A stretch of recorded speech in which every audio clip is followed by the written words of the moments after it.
doubt myself and move on. Voices in my head have all begun to sing. Voices in your head have all begun to sing. Sure as hell I hope I am listening. Sure as hell I hope you're listening.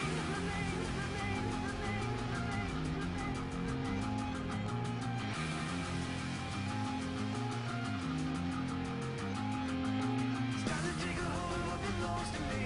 It's time to walk away with no apologies. Voices in the mirror.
Hi, welcome back to the Garena Premier League Week 15 Day 3, and I'm your host for today, TeddyTibbers. And this is me, Pseudo, soon to be Sona.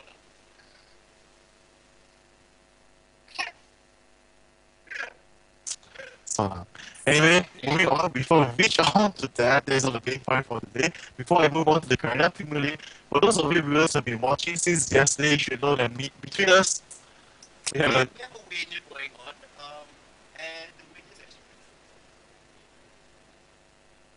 okay, now you should be able to hear me right. you know, Forgetting things as usual. yeah, stop destroying your mic, it's new. I know you want to toy with it, show it some love, but don't destroy the process of all these things. And when looking away when talking to you, I feel so Fixed. That's right. And I'm sorry for looking away, but yes, basically what happened was I forgot to unmute myself. Yesterday was something else entirely. But hopefully it's fixed right now. And yeah, we're talking about this wager we are currently ongoing. And it's very simple. What we are going to be doing is that we chose a side for each match. And at each match, our analyst here comes up with a ratio of win rates.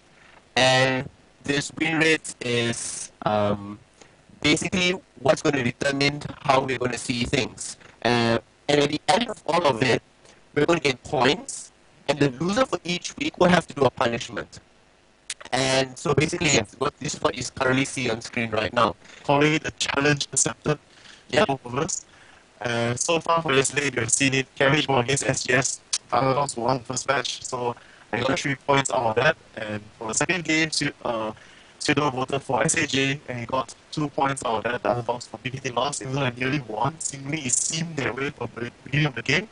And so now for today, we're going to focus on KLH against MLE, where it's a ratio of 1 to 2. Again, I'll be sorting callable hunters. So if they win, I'll get another 1 point. And if two of us win, you get 2 points. And last but not least, SGS versus TPA, where again, I will support TPA. They are my favorite team for the GPL.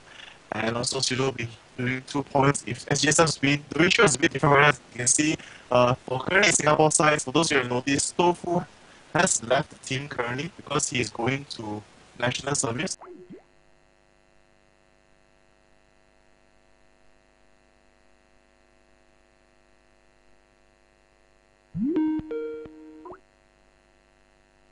Hey guys, so once again we are going to try this and hopefully it's all okay. Let us know if the cracking is already gone, so yeah. Yes. So moving on from there. Wow. Hopefully the cracking is gone. Definitely. Not sure what's happening.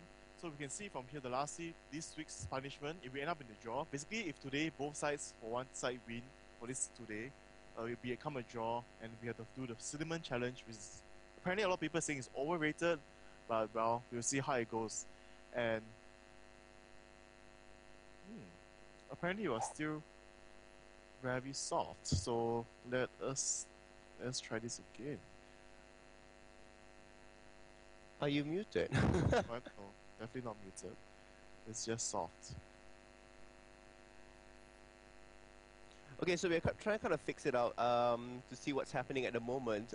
Is it solely Teddy or is it on my side as well? Has it been fixed? I've adjusted the sound quite a bit, and yesterday was fine. Today apparently it's too soft, so not sure what's wrong with the wiring for today. Leprechaun came in, the highest go in the wires most probably. Can't hear both of us. Okay. And now Pseudo is standing up like a boss, checking to see is there anything wrong. Can you guys hear me at all?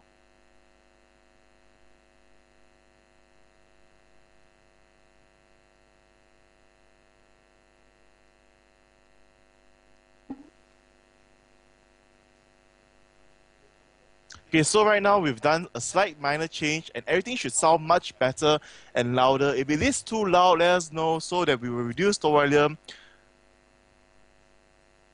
Ooh, so there's a buzzing noise.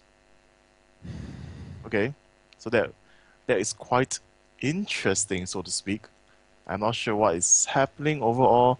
Okay, so basically this is what we've been trying to do. We kind of fix it out So I don't think so we can get rid of the buzzing noise right now because we need to like start getting up. Background. If it's worded, the buzzing noise in spelling, bar. Oh god, bar. I'm not sure what exactly that's all about, but yeah. So yeah, we're just trying to make sure that everything's working. And so for the current standings, Teddy is leading by 1 point at this moment. And we are going to see exactly how well he can actually keep up ahead of this. Will he manage? Yep. Will I be forced to do sit-ups or will Pseudo be forced to carry me? That'll be more interesting. I do not want to carry Teddy. No, I do not. You know, you guys, I've had side deals with all the teams and they want to see you carry me, so Oh let's see. no, I finally Definitely for find today. that's not possible. But basically what happened in yesterday's game is that we saw the first game and it was a stunning win on the side of KL Hunters against Singapore Sentinel. Singapore Sentinels had a huge lead, Yes. but due to like a improper positioning and a very nice timing advantage on the side of KL Hunters, they managed to sweep out a victory. So Yes. that was a really good job on their side. And for the second game, for Bangkok Titans, they came really close. They were very strong in the beginning. I like the leads in gangs. The lane swap didn't really work out all that well for them at first. But in the end, it turned around and Manila Eagles won. So, great job on Manila Eagles side. So, at the end of it, yesterday's games were very, very shockingly good. I did not expect the Bangkok Titans and Manila games to be that action-packed, especially in the first opening 13 minutes or so. It was really good on their heads, so yes. Are you sure you're... I actually was shocked. No, I mean, wasn't yesterday's game BKT against SAJ? You know, you seem to be Oh pronouncing... yes, what did I say? MLE. MLE is Oh, wait, it's today. today. Yeah. Are you so eager to lose? You know, trying to find ways to brainwash me, you know, that the game yesterday didn't happen, get more points or something. Nope. So basically, yeah, today the ratios are both 2-1. For the Yes. first game that we have, introduced the first game. Yes, the first game all for today will be Colorful Hunters against Malay Eagles. So the ratio for Colorful Hunters is 1 and 2 in favor. One in favor of KL Hunters, of course, because right now they're in the higher positioning and they did beat SGS yesterday, and so this is going to be very interesting to see, and definitely KL Hunters will win. We'll find out. We'll find out real soon if KL Hunters will win this. But for those of you who are joining us and are unsure of what GPL actually stands for, well, GPL is basically Garena Premier League, where we have the 5 teams from Southeast Asia and including Taiwan competing it out over the course of 20 weeks, which means 40 matches in total for each team. And at the end of all these 40 matches, the third ranking team will go up against the second ranking team in a best of 3. And the winner of that match will go up against the first ranking team in a best of 5. And the winner of that best of 5 will determine the GPL champions for Season 1. Now, when I mention Season 1, obviously, you know, there's expecting to be Season 2. And at this point in time, I don't know if it's confirmed or not, but there are plans, there are talks going on about GPL Season 2 coming in with other regions, with more teams, and more twists and turns along the way. So it'll be very... I believe everyone's very... the Pseudo... I don't know. Well, I have to say something, you know. As I feel quite awkward because I had Pseudo fondled my face before the live stream today because our makeup artist couldn't make it. So if you think that our makeup looks off or something, you know, he actually did everything for today.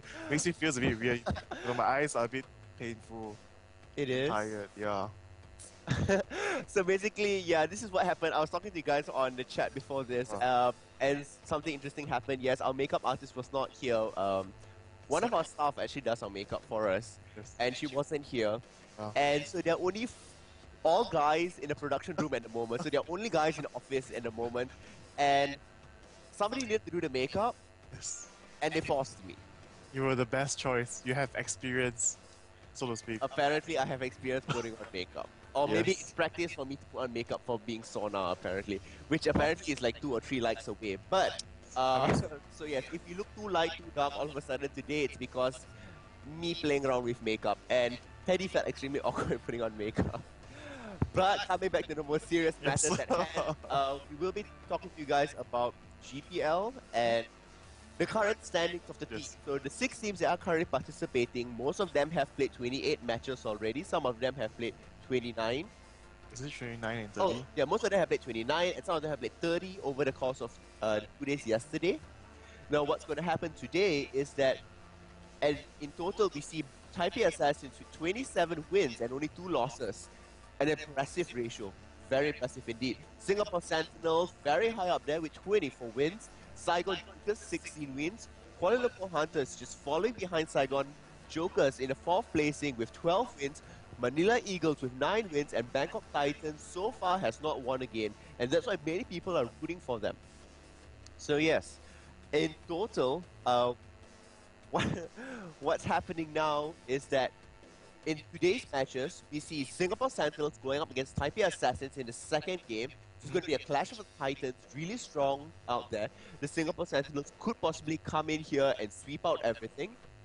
If not, Taipei Assassins will remain on top and show their dominance and add another win there to be 28. And on the other hand, we also have the next game, which is the Kuala Lumpur Hunters and the Manila Eagles, where there, will the Kuala Lumpur Hunters manage to stay on top? Or will Manila Eagles come in there and sweep it from right under them and to gain a point to get 10 wins? Now, a little bit of perspective of what has happened in the past, where Manila Eagles did, aside Singapore Sentinels, Manila Eagles was the only other team to take a win from Taipei Assassins. Yes. Against the strongest team out here, they were the only team, aside Singapore Sentinels, that could have done it. So, why not against Kuala Lumpur Hunters? Why not? Why not? Very simple.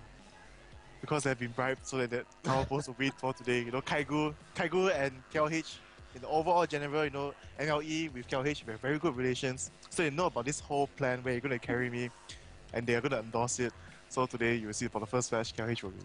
Well, okay, aside that, what's interesting to know about the players today is that it is Rabanga's birthday. From Manila Eagles, it is his birthday today. No. Yesterday. Yes, it was yesterday. Why you seem to be getting a lot of stuff wrong lately. I'm getting You're confused feeling between the days intimidated. because normally we don't do Saturday, Sunday. There's always a day in between where I kind of like make sure my dates are all right. But yeah, it was Rabanga's birthday yesterday. But Manila Eagles did not have any games to play today. Yes. So we wish you a happy belated birthday, Rabanga, Yes. and all the best, Manila Eagles. No, you must support your local team. Even though you're going to lose the wager, you still need to support your local team. My support still goes there, but for this, I don't know. I think Manila Eagles can come up with something really stunning and come up with interesting things around there. So yes. So it still will be very interesting to see. So before we go on to the game, there's actually some technical issues, so the game might be delayed for today, might not start on time. So let's go through the introductions for these teams. Yep. So for most of you, you have been joining us, you have seen their faces. So for KLH lately, there's been a slight lineup change. So far, a lot of people want to see Dom Murray play the jungle for Kuala Lumpur Hunters. Right now, Ipions has been taken out from the bench, pushed into the spotlight, so to speak, and he's been playing very well lately. His decent plays throughout from last week to this week are quite good. Have been performing very well, keeping his team alive, letting the gangs what he needs, what he doing what he really needs to be done, so to speak, for the team. And so right now you might not see Dom Murray play as much because he has taken a step back, similar to that of Kyling in before this for SGS. He's currently more of the strategist for Kuala Lumpur Hunters. He does analysis and he does charts, pie charts, whatnot. You have seen our board we've given to them. You see all the numbers. If this is being picked, what would Hunters pick? Like Dom Murray has prepared a whole list of things for Kuala Lumpur Hunters to follow and to really help them perform better as a team so far. So today we're very excited to see how Ipions play once again. Even yesterday's game, I saw some people yes, good job Don, but I was like, but it's actually Ipions playing. I saw it on one of the comments of the YouTube. His Lee Sin was really good yesterday. Playing, juking around, making plays very good, safeguarding, using all his skills and all his skill sets to the necessary limits of things. So great job with him done there. So yeah. No worries. So this is on the side of KL Hunters, so we wish them all the best. But for the team that I'll be supporting today is the Manila Eagles. So yes, for the Manila Eagles today, we do see that Misery will be playing, Kaigu will be playing, VYY, Rumbanga, and Snoy will be playing. Now Snoy has been added in and he has been really, really good. He wasn't there from the very beginning, but ever since his addition to the Manila Eagles have become stronger. He plays a very, very mean top. He's very good. He's very aggressive. And he knows how to make plays. His map awareness is really good in seeing where the jungler is and where the AP mid actually is if there's no lane swaps. Yeah. And because of that, he can actually predict of when to be aggressive, when to escape, and when to actually ward so that everything happens in that sort of situation. So yes, I really like the addition of Snoy out there. VYY on the other hand is really, really strong as well. Now, he comes up with very interesting plays, and he knows how to take advantage of the situation, Yes. which is something we have seen. So I don't know about today's game, but I definitely hope that if these two players play really, really strong, especially with Kaigu's addition into things as a very strong AP mid, we could see a very strong game and possibly a victory over KL Hunters, and one step closer to TeddyTibbers doing 50 sit-ups. 50 sit-ups. It's okay. The chances of me doing that, it's so low that you'd have no idea that you're definitely going to carry me. And hopefully I do bring your back in the process because that will be much more fun, I suppose. And then Once I'll send again, you, TeddyTibbers is trying I'll to send you your laptop to the hospital so you can continue working from there. Oh yeah. And you can do special GPL casting, you can do it from the hospital as well. Or you can put you in a wheelchair and push you into the room and then you're like, That's how much dedication I have. Even when he's trying to destroy me, he still wants me to do work here. So, well, it's okay. That doesn't matter there. So yeah. So basically for today, it's going to be very exciting. The first match is a playoff between right now the 4th and 5th placing. Right now they are very close to each other lately in the games. You can see MLE sometimes they comes above KLH in the beginning and the mid game, but so far during the end game, KLH has been able to beat them back most of the time. And also for the second game, just to mention, TPA against SGS is also one of the most anticipated matches to watch. So do stay tuned for both matches. They are both going to be very exciting. And for this first match, I believe, I'm not sure, maybe we will see a replay of yesterday in terms of the champions selected by Kuala Lumpur Hunters. Perhaps. Because, yeah, they transitioned from doing maybe early game dominance, so to speak, from the champion selections, actually went for more late game dominance, where they focus a lot on the AP carry mid as well as the bottom lane AD carry Jae-Yong. If you have seen yesterday's lineup, the champions they've selected is actually Yorick to keep either Carters or Jae-Yong alive much longer to deal extreme amount of damage because they are both very late game carries which have Carters AoE or Vayne's ability to take down single targets effectively and very quickly, at the same time with the help of Nunu to slow people down so that Jae-Yong is able to dish out as much damage and the jungle is in to push back through dives onto other Carters or Jae-Yong. And right now the bands at champion picks, the champion selection has actually begun, so we're going to move into the CS screen, and it's going to be very exciting to see what kind of tactics and things that come out to play. Yeah, so we are going to go into Champion Select right now, and we already see the first band being picked up. What am I saying? The first band being chosen for the side of KL Hunters, it is Rengar. They don't like Rengar. Rengar's very strong. He has strong sustain, being able to heal at 50% if he does have 5 ferocity stacked. We also see a very famous band being used out here, Shen on the side of Manila Eagles. Malphite so far, these bands are not very shocking. I like how the bands are moving extremely fast. Gragas as well. Gragas known for his disruption, known for his burst damage. I think that's a pretty wise band, but I'm not so sure if KLH Golden is all that known for picking up big Gragas, so yeah. And also, I believe that the Vanguard ban is actually targeted for KL Hunter's side in terms of the opponents because as you see yesterday's match when SGS did use it, they did play a very tough Vanguard. His ganks were phenomenal. You can see from top lane transitioning close to the mid lane or wherever he is because his ultimate just helps him get into close locations so much faster and at the same time it's like a twisted fate, allows you to see where the opponents are. Even though it's not global, but a set amount of range, it's very good and it's just right and just enough for him to do what needs to be done. And we can see Diana being picking out as well for KLH. I believe Diana being one of the stronger AP leads right now in terms of assassination and initiation. That's why it's really hard to deal with so far. I see a lot when you fight against good Diana players, they're just going to catch you, burst you down, and get out safe without any problems at all. The last ban for MLE is actually Ezreal. It's actually a targeted ban against Jail. Make you actually need to reduce your volume because it's a little bit too loud. That's what the people are saying. So yeah. No, not that, but essentially in-game volume. Oh, is it? Yep. Okay. Apparently that's a little bit too loud, so yeah. Hope they have fixed that. Apparently not. So right now, it should be fine. It should be better. And also right now, we can see the first pick for KLH again, always being Nunu so far. We have seen either Azure or Nunu. And Azure is bad. Nunu gets picked up, and we can see MLE moving on to Tarek and maybe Corky or Graves, I believe. Unless because I don't think they'll pick up Vayne. So far, we haven't really been seeing that much Vayne play from MLE. I like Jace. I like the pick of Jace being there. Like, he's one of these champions that basically can do a lot of different things, and I have talked a lot about him before, and that basically when you use Jace, he becomes a powerhouse. He's able to dominate his early game because of the range to melee swap. Yes, And that's also, really good. yes, and also because Azure has been taken out, for KLH side, I believe they might take up Vayne again for Jaeyoung. And if he does go to a Tarek and Jace lane at bottom against Nunu and Vayne, it's going to be very hard for Jaeyoung to farm up, so to speak. He has to Definitely. farm under the safety of the tower, because once the stun of Tarek does land, Jace will just dash in with his abilities, dish out the burst, and just move back fine after that.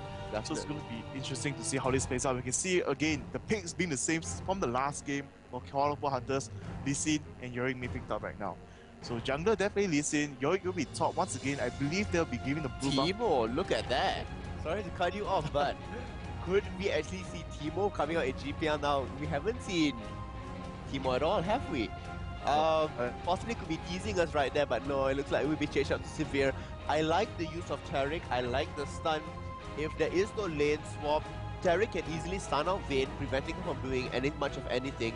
The stun can also be used to disrupt Nuno's Absolute Zero, which is ultimate to prevent him from full channeling. Jace is there as well to prevent that from happening with a smack to the face and a knockback. And Severe has a spell shield to escape if she ever needs to. Because pretty much what has been happening and what happened in yesterday's match against Singapore Sentinels was that the Absolute Zero by Nunu managed to fully channel. And there was huge amounts of damage being dealt, over 1,000 damage. And that's what basically withered down 3 members of Singapore Sentinels, allowing Kuala Lumpur Hunters to come in for the sweep. So I like the fact that Manila Eagles has many different counters to this. In fact, they have 4 people that can actually stop this right now. Yes, and we can see EPLs right there just pressing random all around. Until he gets the correct champion. I believe EPLs will be picking up Vayne for Jaeyoung and they'll swap it later. And we can see, yes, again, this is going to be the same lineup. I believe KLH has been training very hard for this. They're gonna go for the end game instead of the early game dominance. So we can see right there, Severe and Tarek being one of very strong combinations plays, so to speak. Once the stun lands, the boomerang blade, it deals a lot of damage. At the same time, if Nunu does show a snowball onto Severe, he can use the spell shield instead. To gain like some mana as well. So I mean, it's an all-around thing. It's gonna be on whether Severe can actually use her skills just in time. But then again, the iceberg is pretty slow moving, so it isn't one of those extremely fast moving things. Like for instance, the Tarek stun, which actually moves faster than the Nunu snowball. In fact, it is locked in. It is Eve. You have seen it here. Manila Eagles coming out with Evelyn, an instant lock into Evelyn. I hope they use, and true enough, Kaigo's using it, so it will be an AP Evelyn mid. Oh yes. AP Evelyn is ridiculous. Her burst is insane. Oh, I still want to see this. I am pumped up for it. Oh yes, Evelyn. I mean, okay, I would agree with everything you said about Evelyn just now, really. But in terms of early games against Carters, it's gonna be quite hard for her. She really needs to just slowly farm up below the tower and just needs to get a Death Fire Graphs, and she needs to be very mobile in terms of ganking every single lane out there in order to really get back the money she needs to go to the end game. Because I did try Evelyn mid before, and the early stage is really hard against like opponents with a longer range than you, especially. But when it comes to the end game, for you to take down, maybe for Evelyn to take down the AP carry and the AD carry is so simple. You just throw a Death Fire Grass, ultimate out, and cast 2 spells. That's it. Instantly decimated. No problem at all. Like Evelyn's burst is just that high as a pure AP Evelyn, which as a lot well of players as she has Ignite on top of it. She can escape. Her mobility is insane. I don't know if KL Hunters has this. I like the fact that they have the snowball that could slow Evelyn down. Carters with a wall of pain. We also could see possibly the red buff on Jaeyoung that could possibly slow her down once one hit is being done there. We have monkeys that can slow as well as EPOs that can cripple. So and also show Evelyn out. Yeah, and as well as here. But then again, once you come in proximity, she is already seen. So yeah. Yes.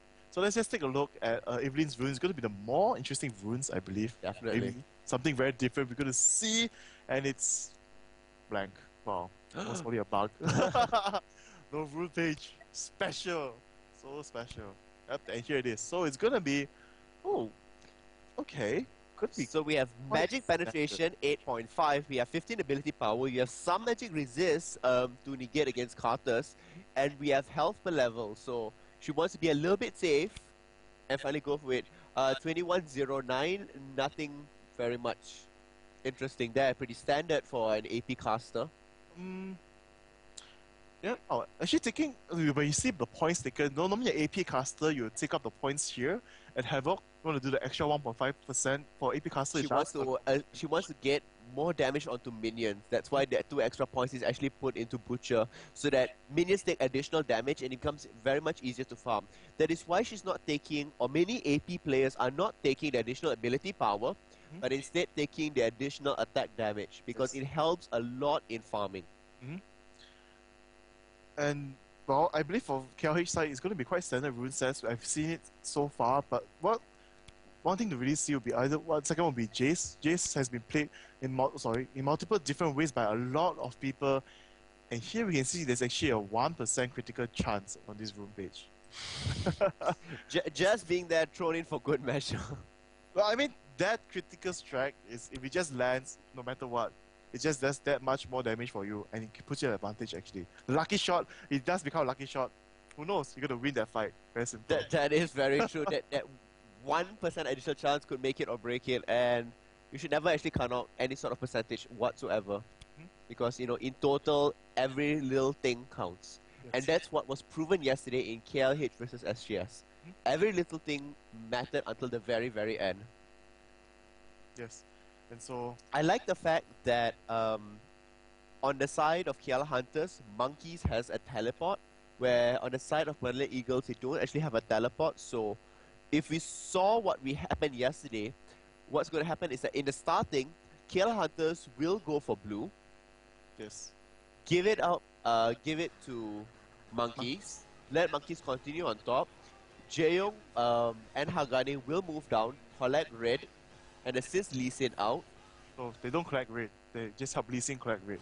They help Lee Sin collect red. If I'm not mistaken, they do collect Wraiths. Or Wraiths. They collect Wraiths, they give red to Lee Sin, Okay. and they can move forward. So with that, Lee Sin becomes very much ahead. He has cleaned up his main golems, his main 2 buffs on his side, and then he can easily move into counter jungling and ganking, which is what worked out really, really well for KL Hunters. But on this side here, Evelyn is invisible.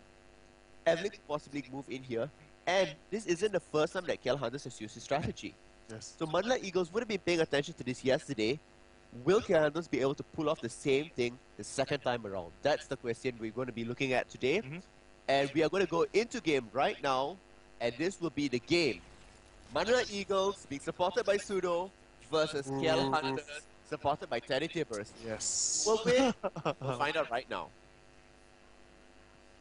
Yes, definitely this is going to be a very exciting match for both of us. Definitely KLH will win because there's Vayne and Carters and Yorick. Hands down. So just to speak. So I like the fact that we see here very quickly. Just give me 1 second here. I need to go and check something. Everyone just revealing each other the mid lane. MLE charging it quite fast with the help of Noise ability, the acceleration gate. But Carters and Lee Sin does spot them, I believe, just now earlier. Rather, they're just going to move and be very defensive. They're going to guard the raid, but soon move on to blue. Maybe we see here an early wall has been planted by both of the teams right there from KL Hunters and also MLE. They're both going to be very defensive, want to protect the blue buff, especially not going to give it out to anyone else, because for both teams, the blue buff is very important in the early stage, especially if they want to give it to Yorick. And for Udyr, without the blue buff, it's going to be so much more slower in terms of clearing out the jungle. I do apologize for the very beginning. If you guys had noticed that on top, on the red side, they actually showed Singapore Sentinels. We had a minor technical glitch, but now it is back to what it's supposed to be. It is the Manila Eagles, and I like the acceleration gate being used. They are moving in.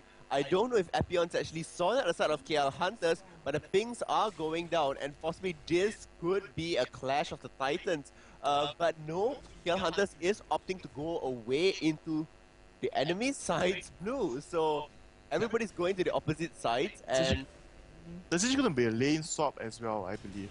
Because Snoid has went back. Yes, see, he's went back to the base. Not going to buy extra pots, not going to wait for the timing. Going to instantly charge out and move on to the blue instantly. You can see the roofs being taken by Jae-Yong and Jae-Yong pushing up his CS. But a bit in the early stage, just free money for him. And now Jace is moving into the picture where Jorik is taking the blue buff. And we're going to see whether Oh, could Jace... this happen? No, Snoy did not want to engage on things here, but the wards were already there, so they didn't know that Snoy was coming. Snoy did not manage to get anything. So basically it was a trade-off. One blue golem for another blue golem. But what's interesting to note is that on the side of Manila Eagles, the blue will actually spawn a little bit later because the mini lizards were not actually killed off all that quickly. You can see instantly in the mid lane we moved on. You can see Golden's harassing Kaigo quite a bit right there. Instantly taking Kaigo down to half health with his... Oh, what's it called? Crap. And then we can see a top lane fight right now. Monkeys against two people, but with, even the sun has landed with his sustain and he's at level 2 already. Kaigo looks like will be going down, but the alternate ignite goes off in Epiods. Epiods will manage to survive actually at mid. And the top there, Monkeys consciously receiving beatings from Manila Eagles. All lanes being super aggressive. And I quite like this. Even if you have a look at the bottom where Jace is basically there, he's doing a fine job. He's getting some CS, not falling behind all that very much. And I think that's a good thing. Monkeys just being able to help out a little bit better. But VYY struggling a little bit, was trying to teleport back, but no, the ghouls get summoned down and immediately stop the teleportation from happening. And we can see that actually MLE is being pushed back at the top, and right now for the bot lane they're being pushed back as well, even the mid lane. So the early game right now is actually in the favor of Combo Hunters, which, well, wasn't what I really had in mind, so to speak. You didn't think that we actually have the beginning things based on their kind of lineup? I mean, in the mid lane I would say yes, but I didn't expect them to do a lane swap because, oh wow. Well, apparently there is some technical glitch going on. We are not sure what's actually happening here, but what's interesting to note is that a lot of people in chat are saying that, oh no, Evelyn's getting poked real hard, and that is true. Evelyn at low levels is squishy. She needs to kind of play safe. That's why she has invisibility to kind of help as her primary role of being a jungle. But what's going to happen here is that once the 6 actually starts, once she hits level 6, once she can deal the instant burst damage, once she starts adding in things, what's going to happen is that she will become a huge force of things to be reckoned with, and the game looks like it will be unpaused and will be resuming right now. So yes, we see Jae-Yong constantly pushing at the bottom tower, Kaigo still being in the mid lane, being able to farm up no problem whatsoever, Evelyn with 16, Carter's with 18, not much of a difference whatsoever. But so to speak, we can see that the MLE is forced to actually swap back the lanes. It didn't work out in their favor. They didn't think it would happen, and the bot lane was taking out too much damage, and Snore is still at level 1. And we can see that Monkeys is really at level 4. There's going to be not much they can do. The level difference is too large for the top lane. You can see right now MLE is doing whatever they can to protect the bottom tower from breaking too quickly. I think what's interesting to note, and the reason why the top swap did not happen, was because Monkeys had blue. He was able to constantly dish out ghouls and dish out damage. So he could life steal from it, and he could also cause the crippling effects. And that is what basically they could not help out.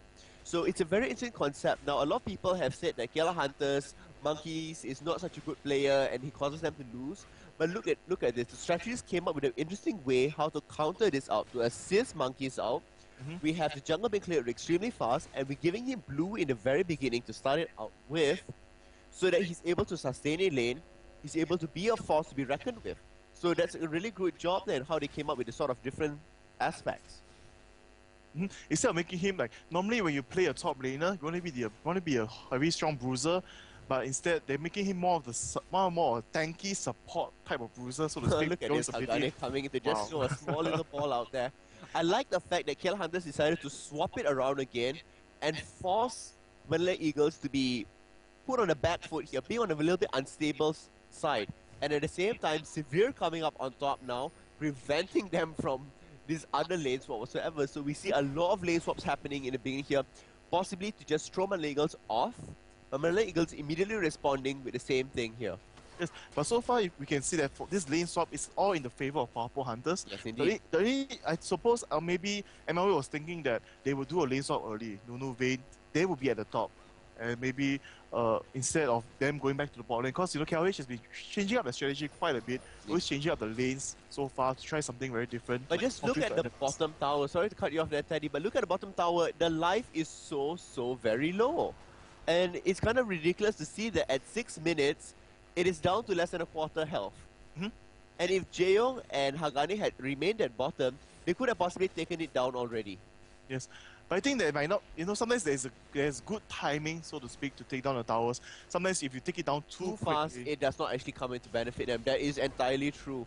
And here I like the fact that Manila Eagles Rabanga throwing the stuns continuously on Jaeyoung, forcing him to miss 1 or 2 CS every single time, hoping that Manila Eagles can get a little bit advantage from that, because Vayne is one of the champions that do not scale all that well in the beginning game, but in the late game she becomes very strong. But look at this, Snoy trading off with Monkeys, Evelyn coming in to throw in, and they will get the kill for first blood. This presence and how fast Evelyn can move across the map is amazing. And we just saw this today. We just saw this. Udia was from the jungle, Evelyn came in from the mid, and Evelyn was still faster than Udia. Hagane receiving huge amounts of damage, no mana left there. VYY could possibly go in for something else, but it looks like they will not be going in to come back for the counter sweep because Udia is actually really out of position. And one thing to mention for the lineup, I would say, like you mentioned, because the mid lane is Evelyn, if you do push out the first turret too far, you don't have the proper amount of wards, so to speak. Evelyn can be just popping up right there and then. Yes, so it's definitely going to end up in, MLE actually destroying the first tower right there, being very aggressive after landing the kill, instantly breaking down the bottom turret, going to allow Snoy to push out too far, overextend. I'm not sure how this is going to play out. Well, It's basically, what they want to do is that they want to kind of play and make Kuala Lumpur Hunters feel comfortable. Be fine, and at that point, Evelyn can just come in and sweep up. That'll be true. Yes. Because once you destroy an enemy's tower, you deny them vision, you deny them map control. And with Evelyn a champion that dominates map and map control, it really fits in their sort of position that they want to. Evelyn, if she wanted now, she could have run down into the jungle, being hidden, see exactly what's going on and still escape without being known.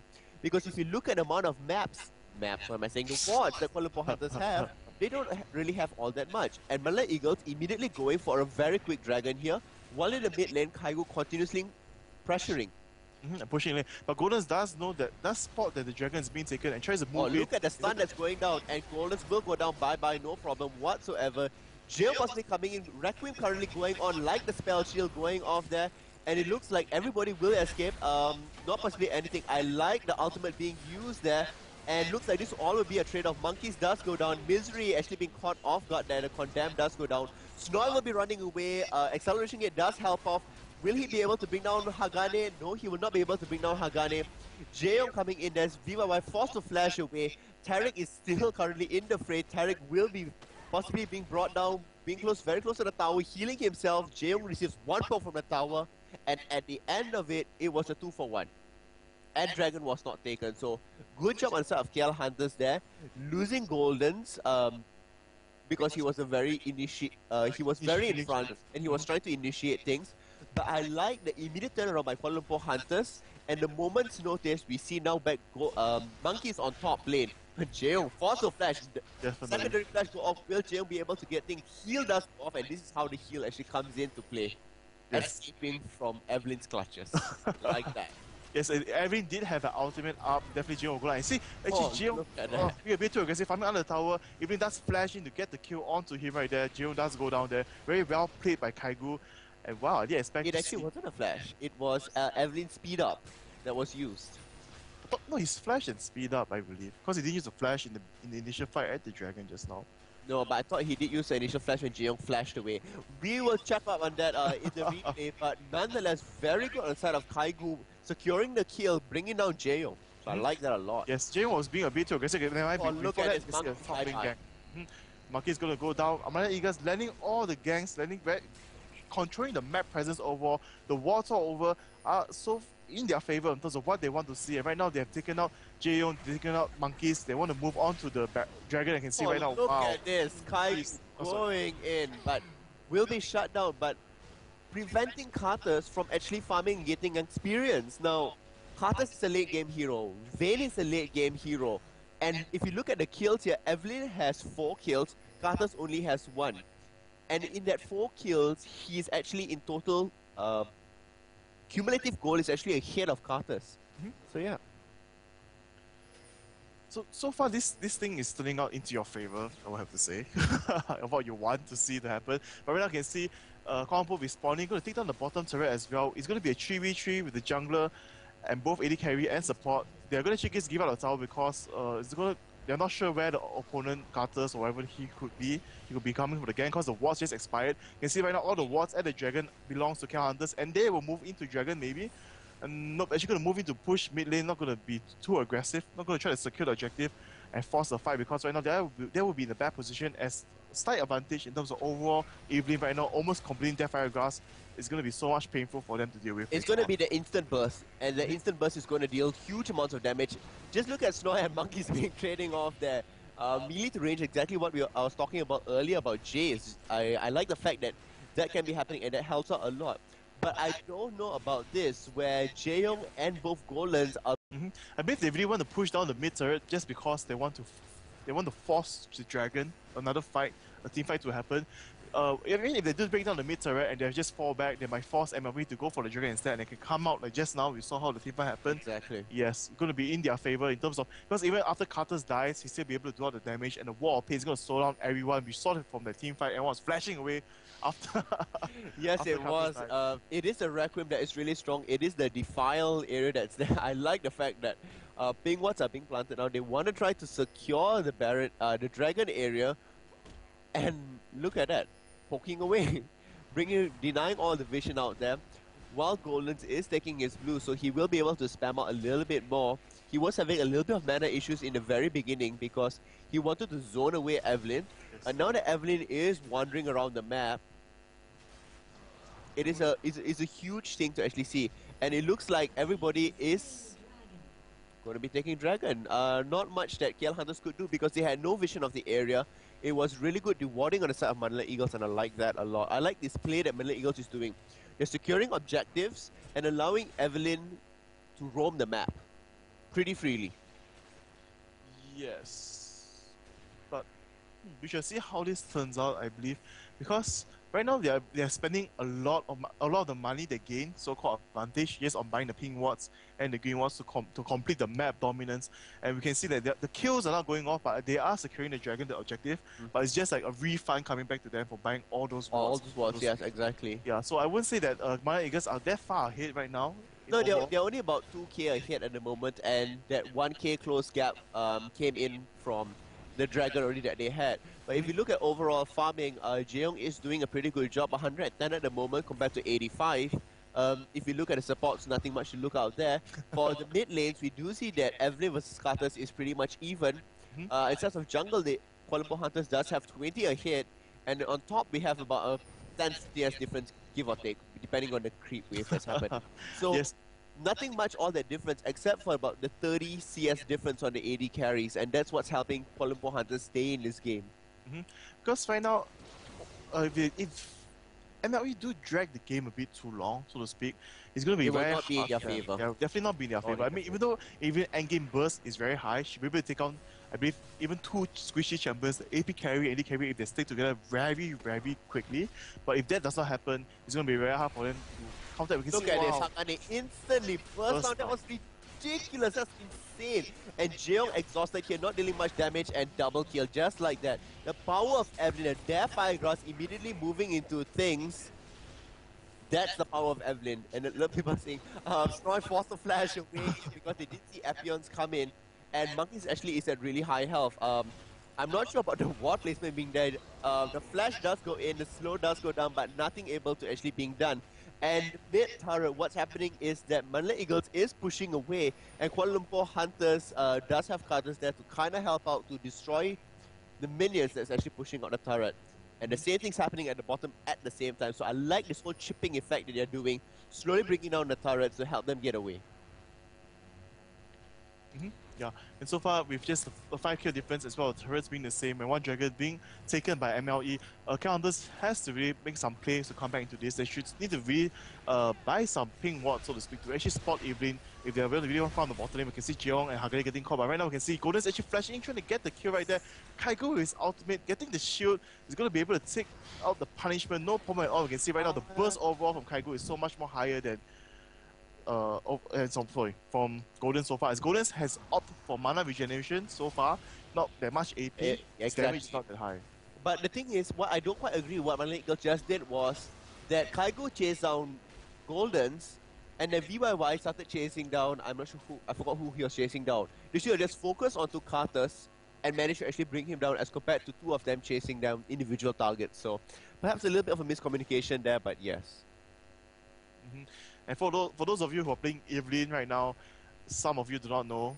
If right now AP Evelyn is really just the best build out there so far. I've seen people try to play AD Evelyn, but the problem is that it takes too long to stack up. Yes. The damage needed. The damage needed is it takes too long. Here at level 6, or even pre-6, Evelyn is really strong. With her ultimate, once it's activated, it is very, very strong. They are able to do huge amounts of things, and at this point in time, it is about 3k ahead, but not all that much.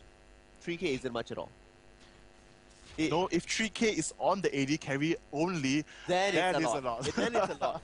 But what we see here, that look at that fire grass, instant burst, and immediately Kaigo will run away. Couple of tower hits being tanked, no problem whatsoever. They will go in to continue at the tower, and yes, the tower will go down, no problem. It just shows how much burst they actually have. Not only burst, but at the same time, as they're charging, they do have the tankiness. Thanks to Taric, Odia's total stance, as well as Evelyn's ultimate, so to speak, giving her the extra shield needed. That's what makes Evelyn so much stronger during team fights. If her ultimate lands on opponent 5 champions, it's like half a buff. Ridiculous. It's ridiculous how much she actually has. Extra armor given to her, which keeps her alive and able to spam up her abilities. Her abilities has very short cooldowns, the bursts are very high, and she's totally stopped praising Kaigo for playing such a good Evelyn. Come on, Goldens. Come on, Jaeyoung. You need to carry this right now. I like the fact that you kind of forgot about our wager, and I didn't forget about our wager, but I'm being fair, not too biased, not having too much favoritism towards KLH. I must be neutral as a commentator. But come on, KLH, you can do better. I do agree that they can be doing better, but I'm not sure what they can do against Evelyn at this point in time. They need to catch her off guard several times.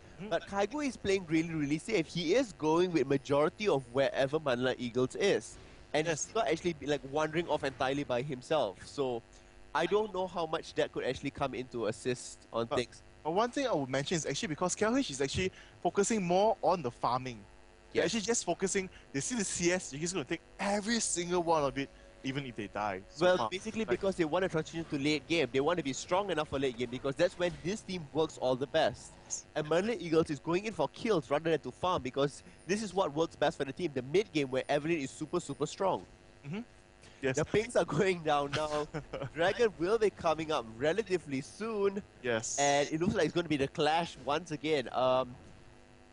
Kaigo is securing his blue as well. So I like the fact that both the AP carriers do have their blue.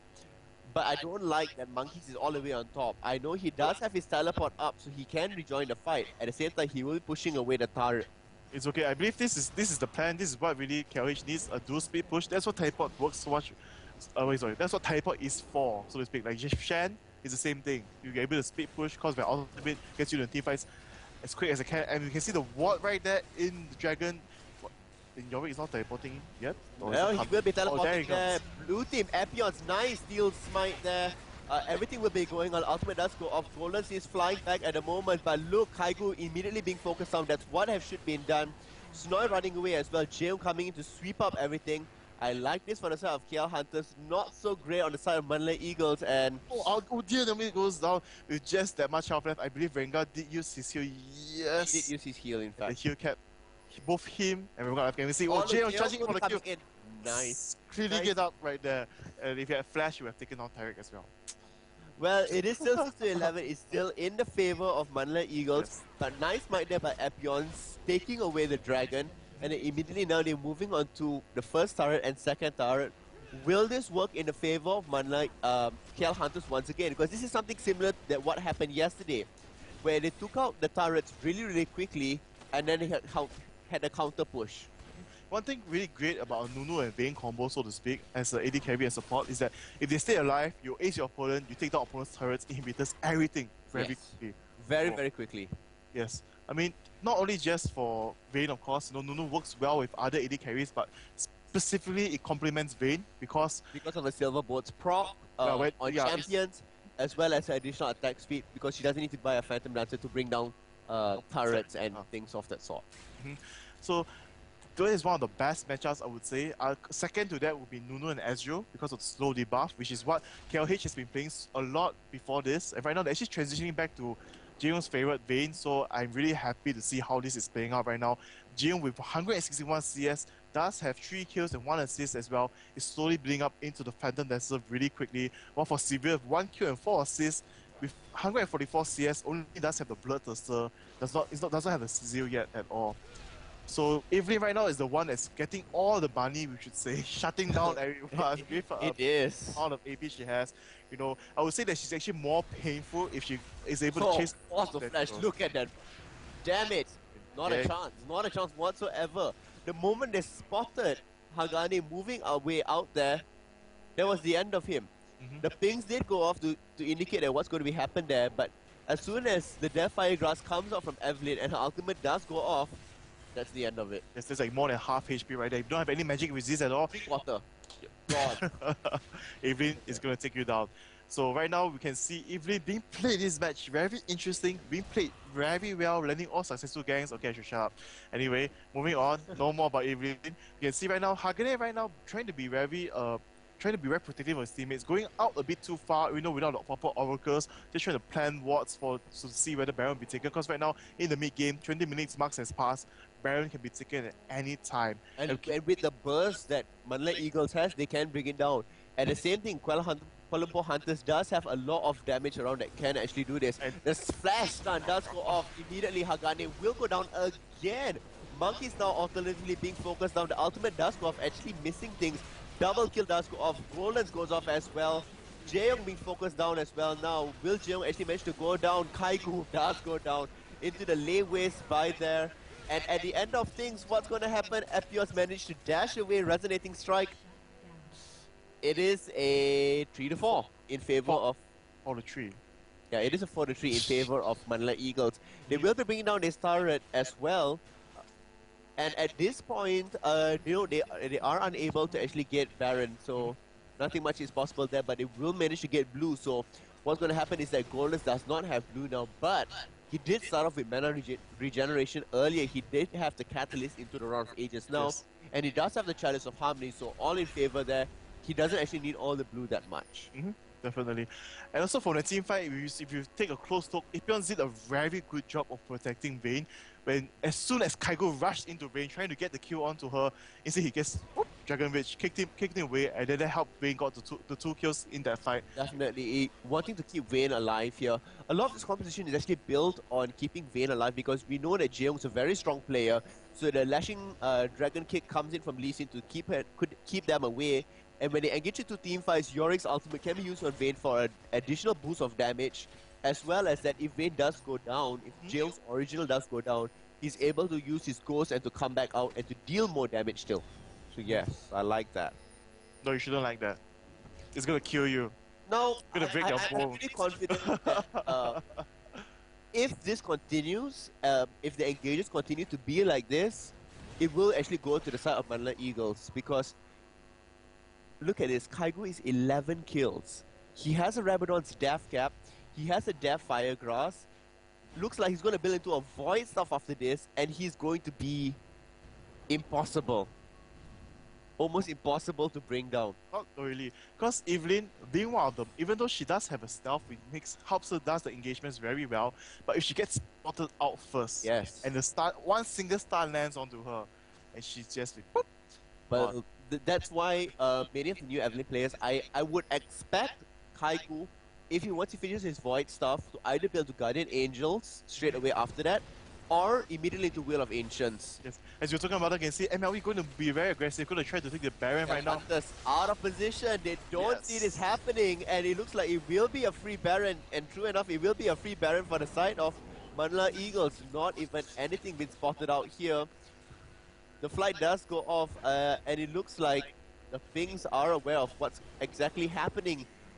Will Kuala Lumpur Hunters be able to come out of this? I am not sure. And right now they're going to move directly into the Dragon very quickly. You can see Formula Eagles, they actually took a high mobility champions, to be more exact. Acceleration gate, bear stance, Evelyn's movement speed boost. Terry does not have it, of course, it's fine, but he does will be on to Shredder's. If only they had Janna.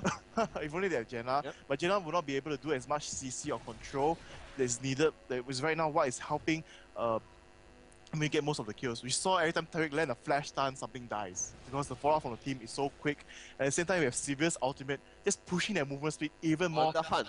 Yes, on the hunt, just slowly hunting everyone down for KL Hunter. So, but the problem right now, it will end up in right now with MLE with the Baron buff, and if the teamfight does happen at the turret, how well would that go? If they are I forced to don't dive know. and Carter's just stays there with his layways, with the Requiem, with his ultimate, it's going to be able to pick them off one by one very quickly. As right now, there is no magic resist at all on the side of KL Manila Hunters. Eagles. Manla Eagles, sorry. Okay, I know you're supporting, Manila Eagles. I know. I seem to be confused about quite a bit of things today. But if you look at things, Shurelia is already being born on Jace. The Bloodthirster has been completed for a while now. The Phage is there as well, possibly into a Trinity Force, if not Frozen Mallet. Either way works for him. Just that Frozen Mallet be actually a little bit quicker than Trinity Force. So I kind of like this, that Severe immediately building up Chain Vest. So giving her the extra little bit of armor there for Severe, and basically Kuala Lumpur Hunters are not going to engage them outside of their base.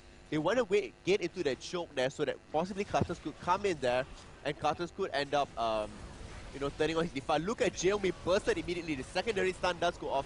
Ultimate goes off on them as well. Hagane forced to use his ultimate but shut down immediately. We see VYY dancing around there. And looks like there's going to be a turnaround for the side of KL Hunters. The chase continues to go. Snoy running away. VYY as well trying to get away. Double kill does go off. Lee Sin is still chasing down, and VYY looks like they will go down as well. So only Tarek surviving this, and this was all with Baron buff. So I don't know why they decided to engage and to dive so much onto the towers. It did not benefit them. And not Monkey's happily pushing away. Yes, I feel that fight immediately ended. Monkey's just going to push top. Right now, 4 members of counters is going to. Okay, well, Nunu died. I didn't notice that. Okay, Nunu did die. He did his ultimate and immediately got shut down. Yes. So right now they're going to take out both turrets in the base of MLE and might even be able to take out inhibitor depending on how this goes on. And we I can see think they definitely will be able to do it. What's turning around is that Cheong is taking on the mid, while the rest of them are circling back to the top here. But Udia is out, so is Evelyn, and everybody else is going to be start to do this little chase that they have. So none of the towers actually got taken down, and at the top there, Evelyn will be coming to keep up. So only 2 turrets were basically taken down in the middle and at the top. So, but it was a kind of a natural progression to see what's happening. And with that, Manila Eagles is still 5,000 ahead. but I believe this for MLE this is what they wanted. Even though they're going to get ace or if they died during that push, they had the Baron buff, they had the advantage. They do the ace kill of the inhibitor. I'm sorry, not inhibitor, the turret, which is the most important thing that will force Hunters to play even more aggressive instead of being defensive in the base right now. Because Evelyn does have the invisibility. If they don't have a ping watch, you can just walk in and wait for Jeon to come out. I'm like, pop! The burst appears, and then Jeon will go down. We can see right there, the burst did not happen as how they wanted it to be. So that's why Jeon survived. But we can see right now, once again, being very aggressive with the acceleration gate, with the bear stance, with the Shurelias, and on the hunt, ready on Severe. If they do decide to push in, if KLH is not stuck together, it's going to be very hard for them to fight back. And right now, we can see Kaigo actually being caught off into the wall of pain. But nice coming out there from Snoy. It will be actually continuing things. Kaigo took a little bit of damage from there, but pretty much healthy all around. The Dragon kick, I think they wanted to engage, but when they saw the Dragon Rage kick come out from Lee Sin, stunning almost everyone, they decided to fall back. At the same time, Shreya was popped, and on the hunt was popped at the same time, didn't notice it. They're being very, very, not to say careful, cautious. They're being very calculated with what they want to do here. And true enough, Evelyn actually got the Will of Ancient straight away. So she want to be able to sustain more into fights, not actually getting the Void stuff immediately. So I quite like that. Look at these monkeys now trying to go onto Kaigo. The stun does go off. Hagane will be shutting down, and Jaeyoung actually chasing away Kaigo. Kaigo instantly bursted down. I don't know how this is going to go. Very scattered on the side of Manila Eagles. and actually very well positioned on the side of KL Hunters. So KL Hunters showing that positioning is a lot of things. I like the fact that Hakane flash over. Going to be able to catch Sivir. Oh, There goes the yeah. slow ball. Oh, the Nope, spell the shield spell does pop.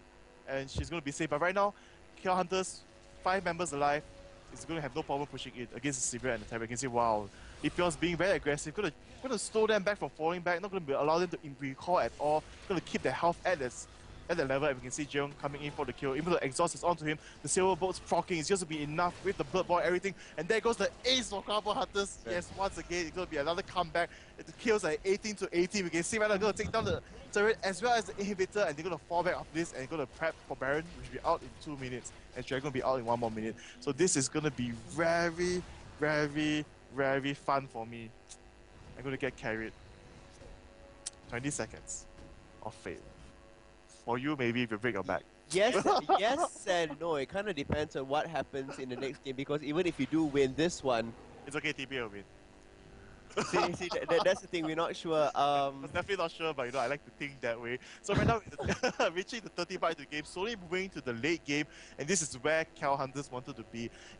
If I was on MLE side, I would try to actually you should actually be able to destroy one inhibitor at least by the 20-minute mark. That will be one of the timings you want to reach against a strong late game composition if your opponent does have it. You want to try to, as fast as possible, let's break down one inhibitor. And that will give you more time to actually get the items as they are forced to defend, play defensive, and you can be more aggressive. But instead, they actually went out to get out more kills, which did help them. But in terms of securing the overall objectives, which is the base, the most important part, they did fall short on that. And just now, Kai, who was being a bit too aggressive onto Monkeys right there, tried to take him down, and it did not work out. Instead, he got caught out, and Vayne totally burst him down. no. And I think what's interesting here is that Manila Eagles decided to tower dive. They are playing at the base area, which is what is actually causing them to do those things. The stun does go off. Golan's possibly popping his Zonya, and immediately look at the Jaeyoung coming up there. Immediately, Misery can't do much of anything, flashing away now, and just look at things. Kaigu is still alive, but Kaigu is very, very low. The exhaust does go off. Jaeyoung looks like will be able to sweep up everything here. And indeed, the Requiem does go down. Viva Voice solo, so is Rabenga. It looks like this could be the secondary ace, but instead, they will be going for Baron. Yes. A wiser choice, in fact. It's a much wiser choice, and Nunu with Vayne is definitely going to be enough to actually take down Baron right now. As Vayne does have IE, PD, and Virtus. Blue plus red. And Blue plus Red. It's going to be definitely just enough. The Blood Boy, the Consume, I think Hagari does have Consume. Let's take a look. Just even level 1 is going to help that a bit faster. Yes, it does have the level Consume. It's just going to do the extra true damage, and there goes. Even the Baron buff only lands on the 2 members of Kwampo Hunters. It's going to be right enough But because it's enough because it is Jaeyoung. He is the AD carry. He has a lot of kills. He has 12 kills there. Just 1 behind of Kaigu on Evelyn. And it's more than enough. He has Infinity, like you said. He does have Bloodthirsters. He does have his Phantom Dancer. When he goes back, he's going to take Dragon now. And then once he goes back, he could possibly be going for a Guardian Angel straight away. He does have his Null Talisman, Null Mantle already there. And anyway, and actually overall, we can see that, but for the fight-wise, I would like to criticize Jaeyoung a bit. I believe that he, even though he did dive to get the kill onto Misery and then move back onto Kaigu, sweeping up quite a bit of the kills after that, but because he flashed over the wall to chase down Misery, he was unable to help out his overall team. If I believe that he actually did not chase Misery, he actually saved his flash, actually charged on to everyone else there in the fray where Golden's was right in the middle, they might have actually ended up killing everyone else except Udir. Exactly. And Golden's might have stayed alive. So I also don't like the fact that Manila Eagles is engaging in tight choke areas where it is so effective for KL Hunters because they have the Defile for Carters there that damages all of them and forcing them to use flash instead of running around. Yes. The mobility of Evelyn is not being used. And not only that, for Jaeyoung, even in tight areas, it's going to be in his advantage. As Vayne, when you have his ability to stun, you need a wall for it to proc, for it to hit, and definitely the pushback in small choke areas is like, I don't even need to aim. It's just a free shot, it will stun. The free stun is going to land, and I'll be able to kill you off in just that 2 seconds right there. You can see right now that after the mid being broken, we can see KL Hunters are moving up to the top now, going to force a fight to happen, I believe. They're going to be able to move in very quickly, no problem at all. Monkeys now with the Guardian Angel, Jaeyoung. Let's see how much gold it has. Does not have enough yet. With just 1.8, not enough for the Guardian Angels yet. Soon, but after this push, if it does succeed, they get another ace, or they'll be able to manage to take out just 3 members of MLE Eagles. KL Hunters will push in and they might be able to end the game directly. And yes, carry me. I'm gonna forever remember Nothing is about that. confirmed as of yet, but that definitely could be possibly happening. No, it has been confirmed. You can see a 300 goal difference. Nah, nothing much. Look at that burst that instantly going on there. Golas forced to use his Zonya. The law of chase is going down onto Jaeyoung, but I don't know about this whole just constantly aim Jaeyoung, dive past the whole KL Hunters. It's not exactly helping. Kaigu will go down, no chance there whatsoever. And 3 of them are going down. They immediately will be going onto the turrets. Monkeys does die off, but he does have Guardian Angels. Wall of Pain does go down to possibly slow up things. One turret being taken down, immediately moving to the next turret. Actually, Jaeyoung receiving quite a number of hits, but the turret is still alive and still hitting Jaeyoung. Jaeyoung has taken like 7 hits now already, 8. And the tower is gonna take him off. Wow, they Shut down. gate Jaeyoung, throwing the game. You know, Nice. see the cycle I jokers against like powerful that. Hunters. You know, that happened as well. How is this gonna be? But it's still 2 to 4. Still 2 to 4. It's still for it. Nothing much can be done, and this looks like this will go into the favor of Kuala Lumpur Hunters. Great job there. 1 extra point to TeddyTibbers, and now I'm 2 points behind. You should just surrender. I'll relieve you of half the time. No, That's like, no, the thing is, in fact, I have lost. no. Yes. No? Yes. Wait. Because even if the next one, No, if next one you win, it's gonna be a tie. I'm supporting You're as. supporting Singapore Sentinels. And Oh they yes. points, see? Ah yes. Yes. Indeed, indeed. Yes, but without Tofu now, Without Tofu now, what happened? I don't know. We did see what very interesting things happened yesterday. Chawi was there. He played a very, very solid game. The composition of the teams are focusing more onto their star players at this point, which is Chawi on the side of Singapore Sentinels. They could possibly do this, and that will be coming up really, really soon. And right now, we're going to take a look at the score screen. We see that in the early stages, Kuala Lumpur were very far behind after the Baron being taken and the ace and a few kills being taken onto their side. Jaeyoung especially getting most of the kills in the overall fights. We can see from here, he got 14 kills, 4 deaths, 8 assists with 16.1k gold. More than Kaigu with 13 kills, 7 deaths, and 6 assists. Just more because of this overall CS and one extra kill. And you can see from here, late game, if you unable to stop Vayne, which was really what Malay Eagles failed to do. I mean, in the team fights, they had the correct concept. They wanted to aim Vayne down, But you could they see dived separately. fast. And they dived past all of KL Hunters member, and they did dive separately. Yes, that was the other thing. They Yeah. did not disable Kuala Lumpur Hunters and then dive to Vayne. They just decided to dive to Vayne, and it was like, why are y'all doing this? Why? See, I told you, it's a setup. You just have to carry me. We'll find out soon enough. And we can see overall, MLE did a very good job. I believe a lot of people are thinking KLH is definitely going to lose this match. They did a good job in their mobility champion selections, I would say. I would call this the mobility build, I would say. I mean, this is definitely one of these compositions. Now, we will go into commercial break really shortly, and we'll be showing you a different composition, which is from IPL Face-Off, where Singapore Sentinels use a shield composition, different from this, which is high mobility composition. So, and you can see how well this actually works out. So yeah, we will be going to break right now, and we'll see you back then for the second match of TPA versus Kuala Lumpur. TPA versus SGS. what am I saying? I need to brainwash you one of these Yes, days. you actually need to do that. I need to have like a super sticky note stuck everywhere. Fuck your face, yeah, definitely. Right in front of my face. Right there. Yes. Yep. So, So- we'll see you then. It's you then.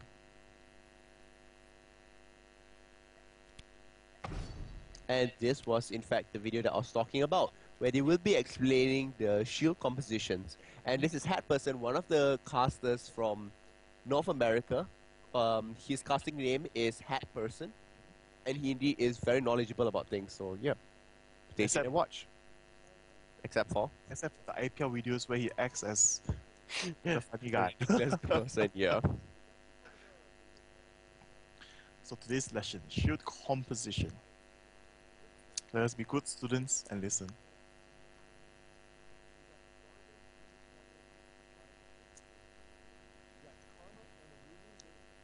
Not only was this a shield composition, it was supposed to be a fast push composition that was planned by Singapore Sentinels during the IPL face-off. Indeed, it was. SGS almost took the game from TSM, the first game, but they fall out short quite a bit because they weren't able to land Fast the push. fast push which was intended. You can see right there Lulu's ultimate saving whoever is Quite a going lot of people. a lot of people. And the shield, extra shield from Rumble, from Hallelujah, everything, just keeping everything alive. And this was the turning point of the game actually. They decided to tower dive and they couldn't recover from that. So now we actually got the game plan figured out. Here comes the homework. Run a shield comp. But you have to have Lulu in the support position. She's really what makes the whole plan work. I mean, she's got the shield and she has the ultimate. That's two abilities for shield. Pretty good. The rest of the team, you can run the same comp that SGS ran, but if any champs on that team don't really fit your style, we got a very nice suggested list for you as well. So just go ahead and mix and match. See what works for you. See what works for your friends. When you're done trying to shield comp for yourself, let us know about it. The comment box is right down there. What you like, what you hate. Get you and your friends together. Actually make a video. Let us know. Post it right down there. At the end of the next one, we're going to go ahead and we're going to take all the top comments, all the top videos. We're going to give you guys some shout outs and get some good discussion going. But hey, until then, remember to subscribe and do your homework.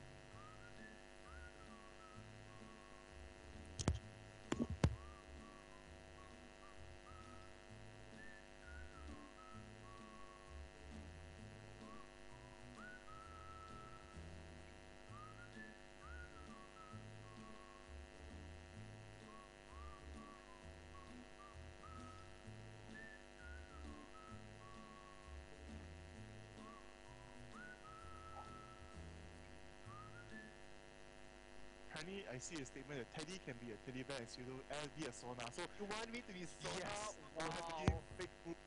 Okay guys, so basically this was yesterday's, the ending of yesterday, where someone had said that I should dress up as Sona. I'll do it for you guys. So this is the explanation of things. Hormones. But We will- the catch here is, I will dress up as Sona for you guys, full outfit with boobs So and everything basically, else. We are looking for But supplies The for Botox, post, and the people that actually makeup, want it fake boobs, this maybe some video hormones for needs to get Pseudo right 50 now. likes.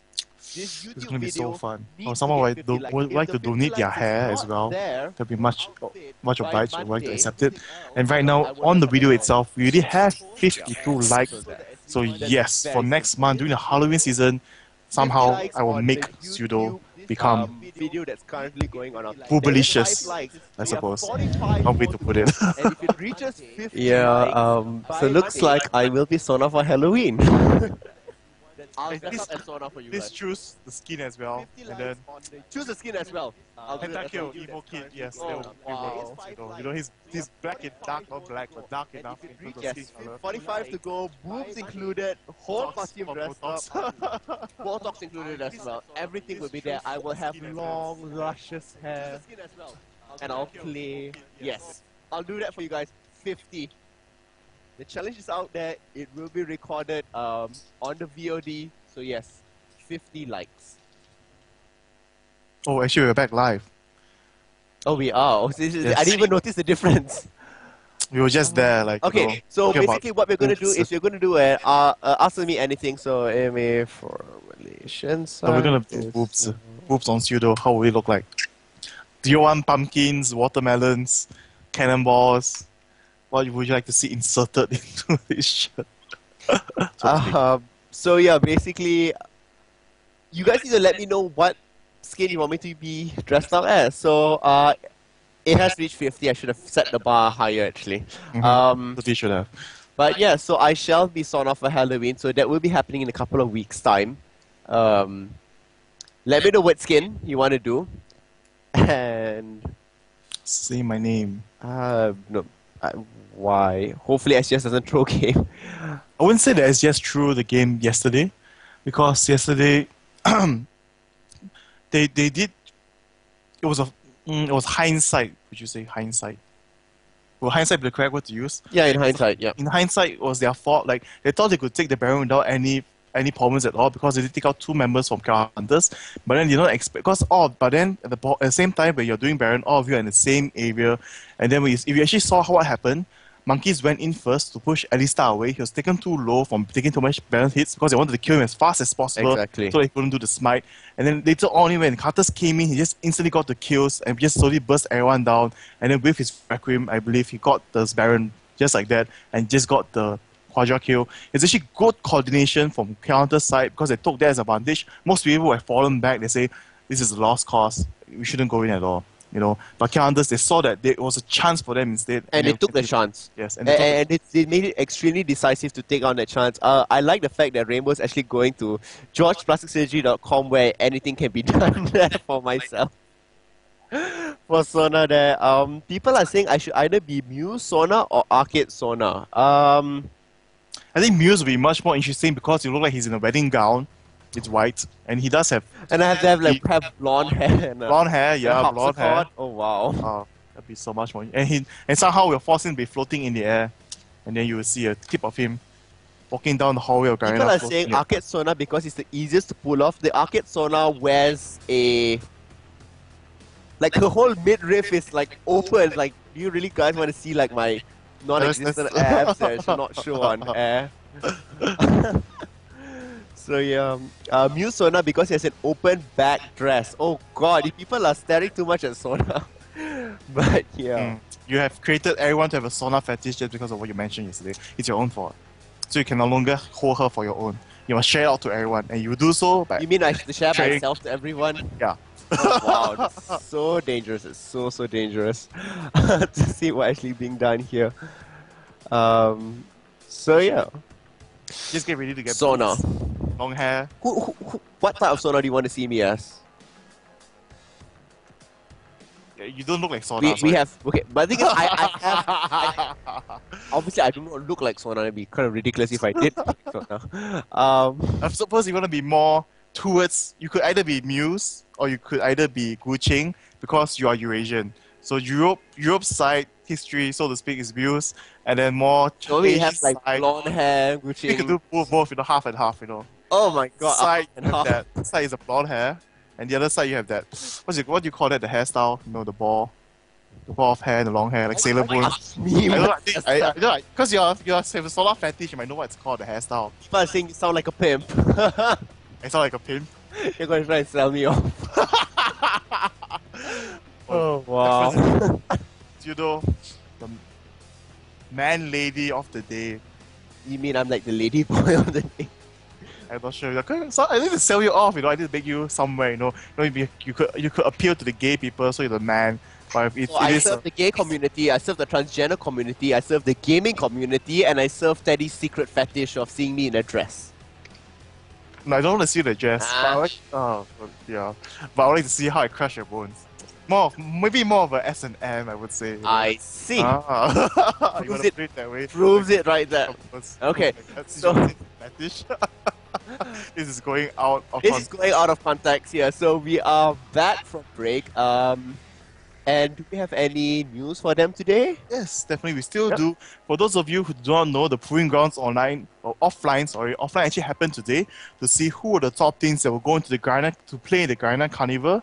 So, really enough, the challenge has not been updated yet, so I'm not sure which teams won, but I did see the live streams and there were some very strong and fantastic matches being played by a lot of the teams. It was actually fun to watch and see. It is surprising that in this week, most of the matches, there are lots of turnarounds.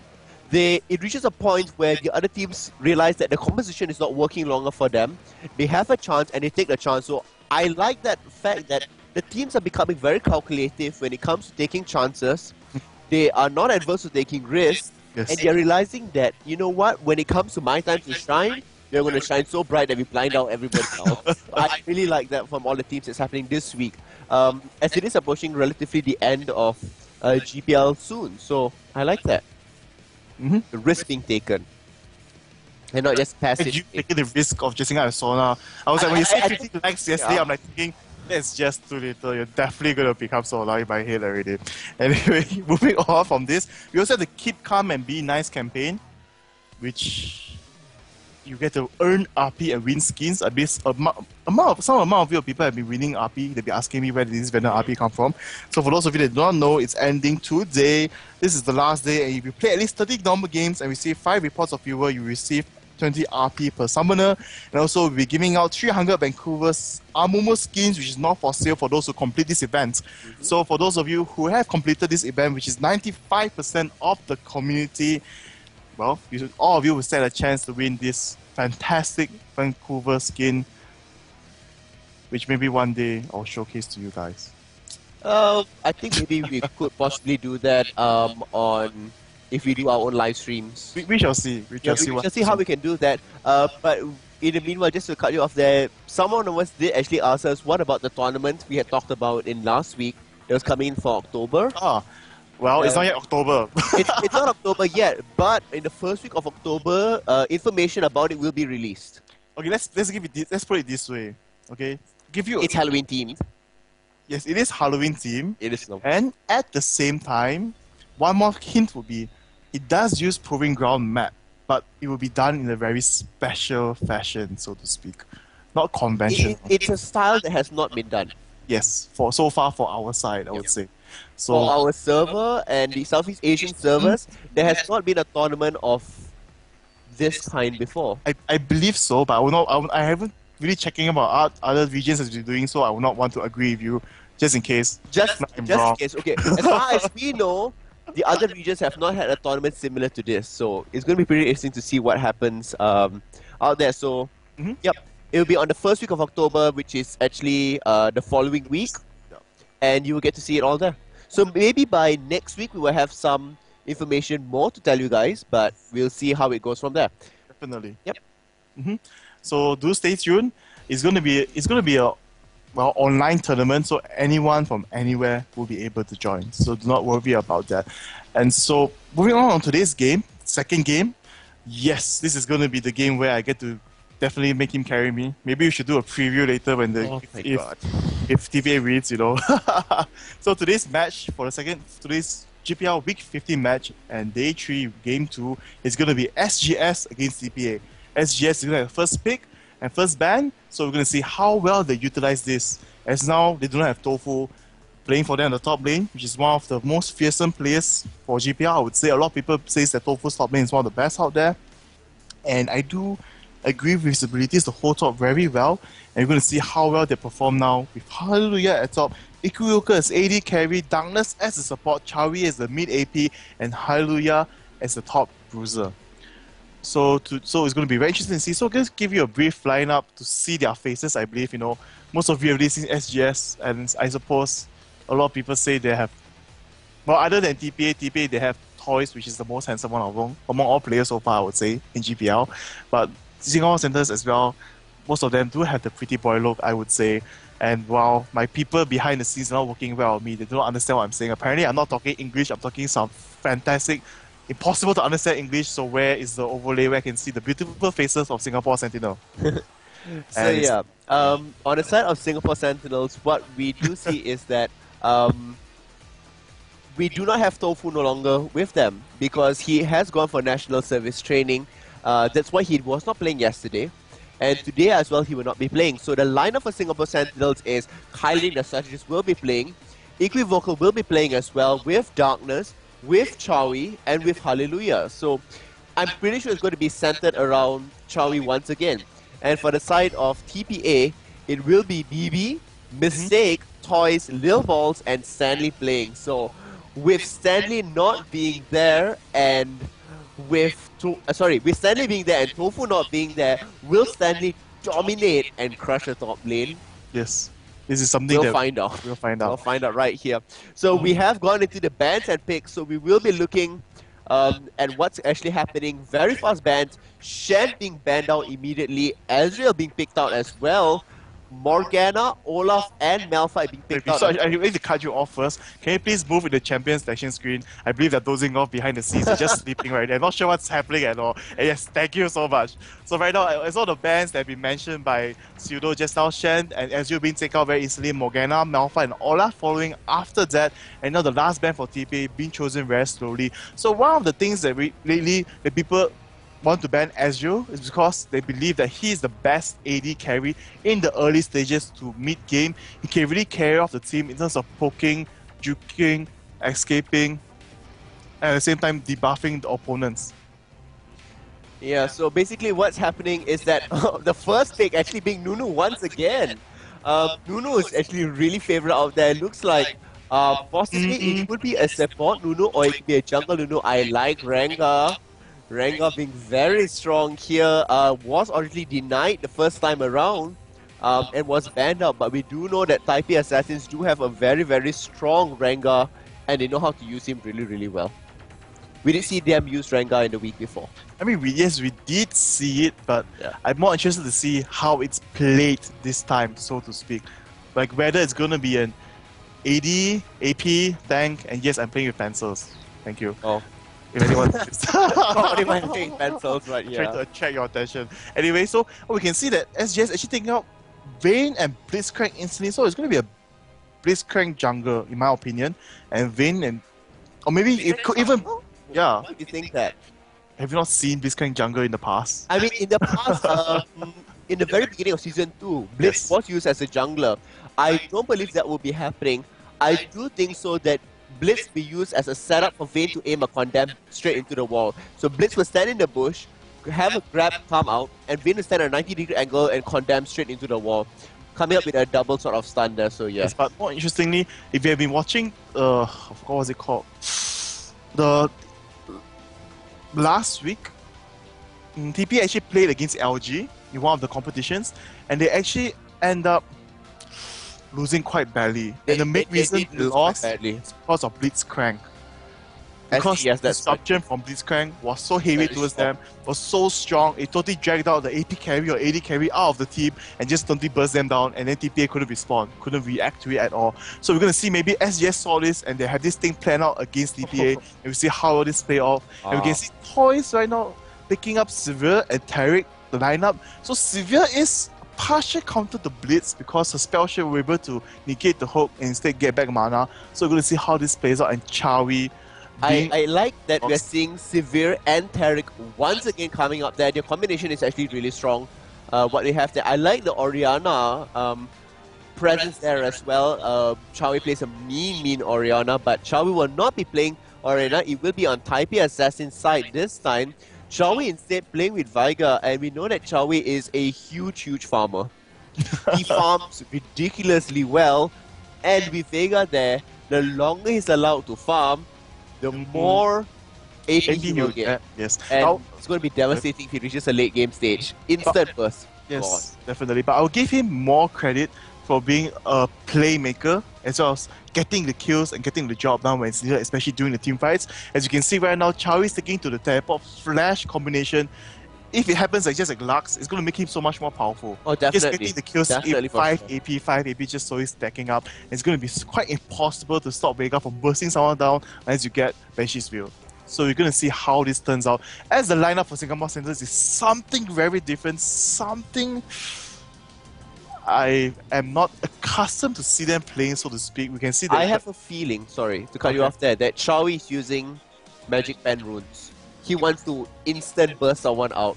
Mhm. And in fact, we can actually check it right now. and let's take a look. So from here we will see Dung. Nope. They does have a little bit of Magic Pen there. We do have mana regeneration, ability power per level, and flat ability power. So it's quite interesting to note that his rune page is called Gragas. I did not notice that. The rune page is actually called Gragas, and it is 2109. This is exact same build up as no, it's not Oh, exact same build No, up. it's the same actually. thing. He doesn't take the points on into Ignite and one more point onto Summer's Wrath. Instead, he actually lowers 1 point here, doing extra 1% damage, actually Okay, doing wow. 10, Yep. yes, 10 bonus damage to turrets being taken down right there. And actually, let's do a recheck of that because we actually just entered spectator mode. Maybe it's not Gragas, it's going to be something else. And see, it's actually Wakakaka. And it does have more magic penetration. It's 10 magic penetration and flat mana regeneration, 15 ability power, and 9.4 magic resist. See, you should have waited for the spectator to count down, the delay to happen. Oh well. And that didn't make sense. And yes, but the masteries will be the same, very standard for the AP side. And oops, sorry, a misclick right there. And it's going to be very interesting to see how Chawi plays this out. And the most exciting thing to see will be Rengar, I believe, and he is a new champion. We just want to see what he really picks up from this lineup for the runes and mastery he's going to use. And we can see right there, movement speed, physical damage, armor, and flat magic resist right there. Going to be most probably 80 tank, more for the AV side. But no, in terms of the offense tree though, it's something they have. Yeah, it's something the same thing they have played. We saw them. The runes, you go for the armor. Sorry, not armor penetration, but going for physical damage. Yes. But for the side of the masteries, you go for spell penetration instead, which really does help Vanguard out much that more because of the 4% extra cooldown as well as the 10% magic penetration. As Vanguard, you max W first, and it's just going to help you out, deal out that much more damage overall. Indeed. So yeah, once again, a slight mistake there. But I like the fact that at this lineup, we see that in the late game, Singapore Sentinels does work out. And the Taipei Assassins are primarily, they actually can start off at a very early game. They have a very strong starting. They could possibly go for the invade here. They do have Udia with the stun. They do have Tarek with the stun as well. And we have Oriana to give vision. But on the other hand, Singapore Sentinels have Blitzcrank with the grab. So I am not sure if in fact they will be jungle invading. But it is possible for both sides of the teams. Now, what's interesting to note is that on the side of Taipei Assassins, they have been known time and time again to have the weaker laning phase but stronger teamfight composition. And teamfights primarily happen in the later stages of the game. But the Singapore Sentinels does have a seemingly stronger late game composition as well as a teamfight composition. So I do not know how well this will actually go inside of TPA. Will they show that their skill and training in whatever champions it may be, is proven to be the stronger composition when it comes to team fights? Or will it prove that having proper late game champions and team fight oriented champions will actually make all the difference when it comes to it on the side of Singapore Sentinels? Yes. So this is going to be very interesting to see. We can see that even SGS, even though they're aiming for more late game with the Vega as well as the Bane, campaign could be considered as part of that as well. But in terms of the early stage, the gangs wise, they might be stronger because they do have Nunu and Blitzcrank. If the gang at bottom does happen, if the opponent Severe and Tarek does overextend a bit too far, the snowball and grab will just kill something. And definitely, they might not aim Severe because Severe does have the spell shield, and they might go for Tarek instead. And in the end, after Tarek dies, they're going to push the lane. It's going to be quite easy for them to actually dominate the bottom lane if they do choose to protect and focus on it for that side. So I mean, it's going to be very hard to say it's going to be very hard to see how it's going to happen so far for this game. But in terms of champion-wise, overall beginning damage, yes, it's definitely in the favor of Taipei Assassins. Yes. And we'll see this game end in 20 minutes, and then everyone's happy. That could possibly happen, but it is in-game right now, and we will see at the end of this who is champion and who will end up with the punishment, Teddy or myself. Let's go into game right now. Yes, the excitement is begun. It has begun indeed. And just for you guys who do not know, TeddyTibbers is on the side of Taipei Assassins, and I am on the side of Singapore Sentinels. So go Singapore Sentinels, drag it on to the late game, prove that you can win against Taipei Assassins. Let Taipei Assassins have one additional loss on top of that. Charlie's gonna get caught. Charlie's gonna get the jump from Stanley. There it goes. The stun goes on. It's gonna be first blood right there. Yes, Severe gets the first blood.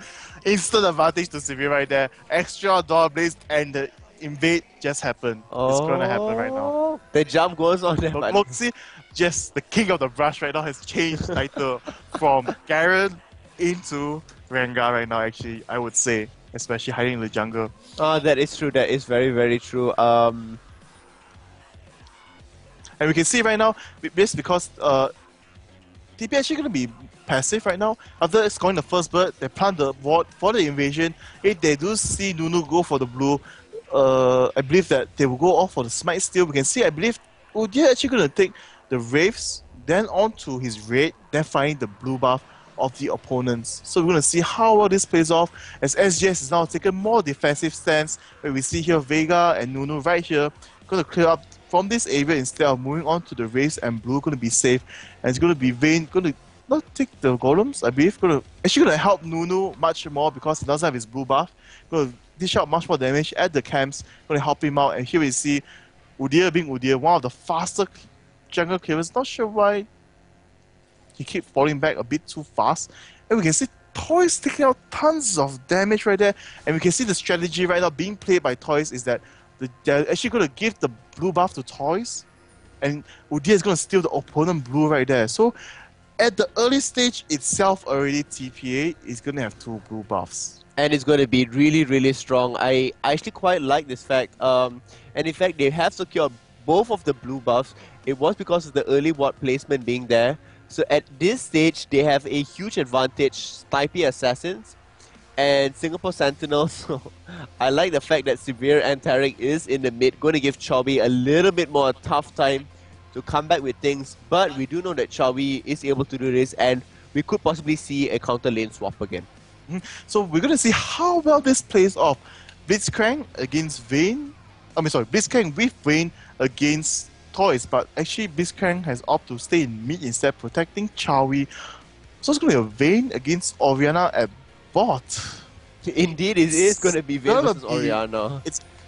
I'm not sure. This is going to be very interesting to see overall. And we can see right here now, top gang is being prepared by Little Boss, and Gangplank being very safe right there, not going to go out too far at all. And I believe it's going to be a stalemate right now. No one's going to get caught. Everyone's playing very safe. It's going to see who makes the first they're moving in. Nope, just showing face. Nothing else there. Mm-hmm. Just so that, you know what, hey, I was in your bush, now I'm no longer there. No, I mean, it could be, hey, I'm in your rush. If you do overextend a bit too far, I'm going to catch you off. That's one thing. The jungle presence is important in the lane. Sometimes you just need to appear and go back into the rush. And as long as they don't have a ward, they don't know you're gone. But Hallelujah is being a bit offensive, going to trade hits right there, opting that because Udi has not come out after so long, he's already gone. Very well played.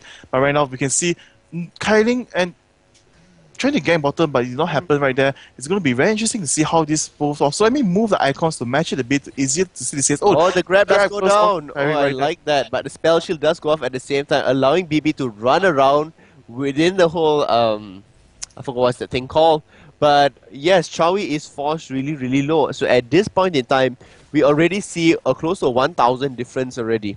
At the bottom, we do see the trades are being go off, so it's a very interesting thing to see there. But Stanley looks like Stanley might go down. The ignites does go off, but the flash does happen. And will Stanley actually go down? No. His spots will actually save him, but it looks like Hallelujah could go down from this. Phoenix stance being used, and Bear stance. Will he get it? Yes. Lil Balls will actually manage to get this, and Hallelujah overextended, did not have a brush, did not have a ward in the brush in the top river, and he paid the price for it. Yes, I mean, he was almost going to be able to get the kill right there, and we saw that was a very good spell shield right there by BB. Very well rejecting the grab onto her, or onto him, sorry. And we can see Toys doing a very good job against Vayne at the bot lane. But CS about the same overall, but the mid lane CS falling very far behind. Vega only with 19, and Severe right now with 37. And wow, Rengar with 26, and Gameplay at top. Right now, everything is even the beginning right now. We just mentioned the early game will move into TPA's advantage, and right now it is moving into the advantage, and this is really what they wanted. In fact. Yes, huge advantage in fact. I am not sure about this, but what's going to happen is that once everybody starts to get to level 6, when Vega can start doing the burst things that he needs to do, but oh, look at that damage, down to less than half, just with one combination. And imagine when this is at level 6 later, where so much more damage can actually be dealt with. I don't know about this, especially if Udia comes in for a gank and a secondary stun. Look at Stanley being a boss on top. What can Hallelujah do about this? I have no idea whatsoever. Yes, you have an idea. I have no idea, and it does not involve of carrying you. Oh no! Totally involves no! We're not going to do that once again. And we can see right now, even though Vega vicious 6 earlier, maybe in the mid lane, but Severe's not going to be afraid. She's just going to time her spell shield very well. If the stun lands first, of course, then it's going to be goodbye. But if she manages to time it very well, she does not get stunned initially. She uses a spell shield. She's going to be able to move away from the combo just fine. Exactly. A lot of people in the chat are saying, "Oh my God, Chorley, don't disappoint Singapore."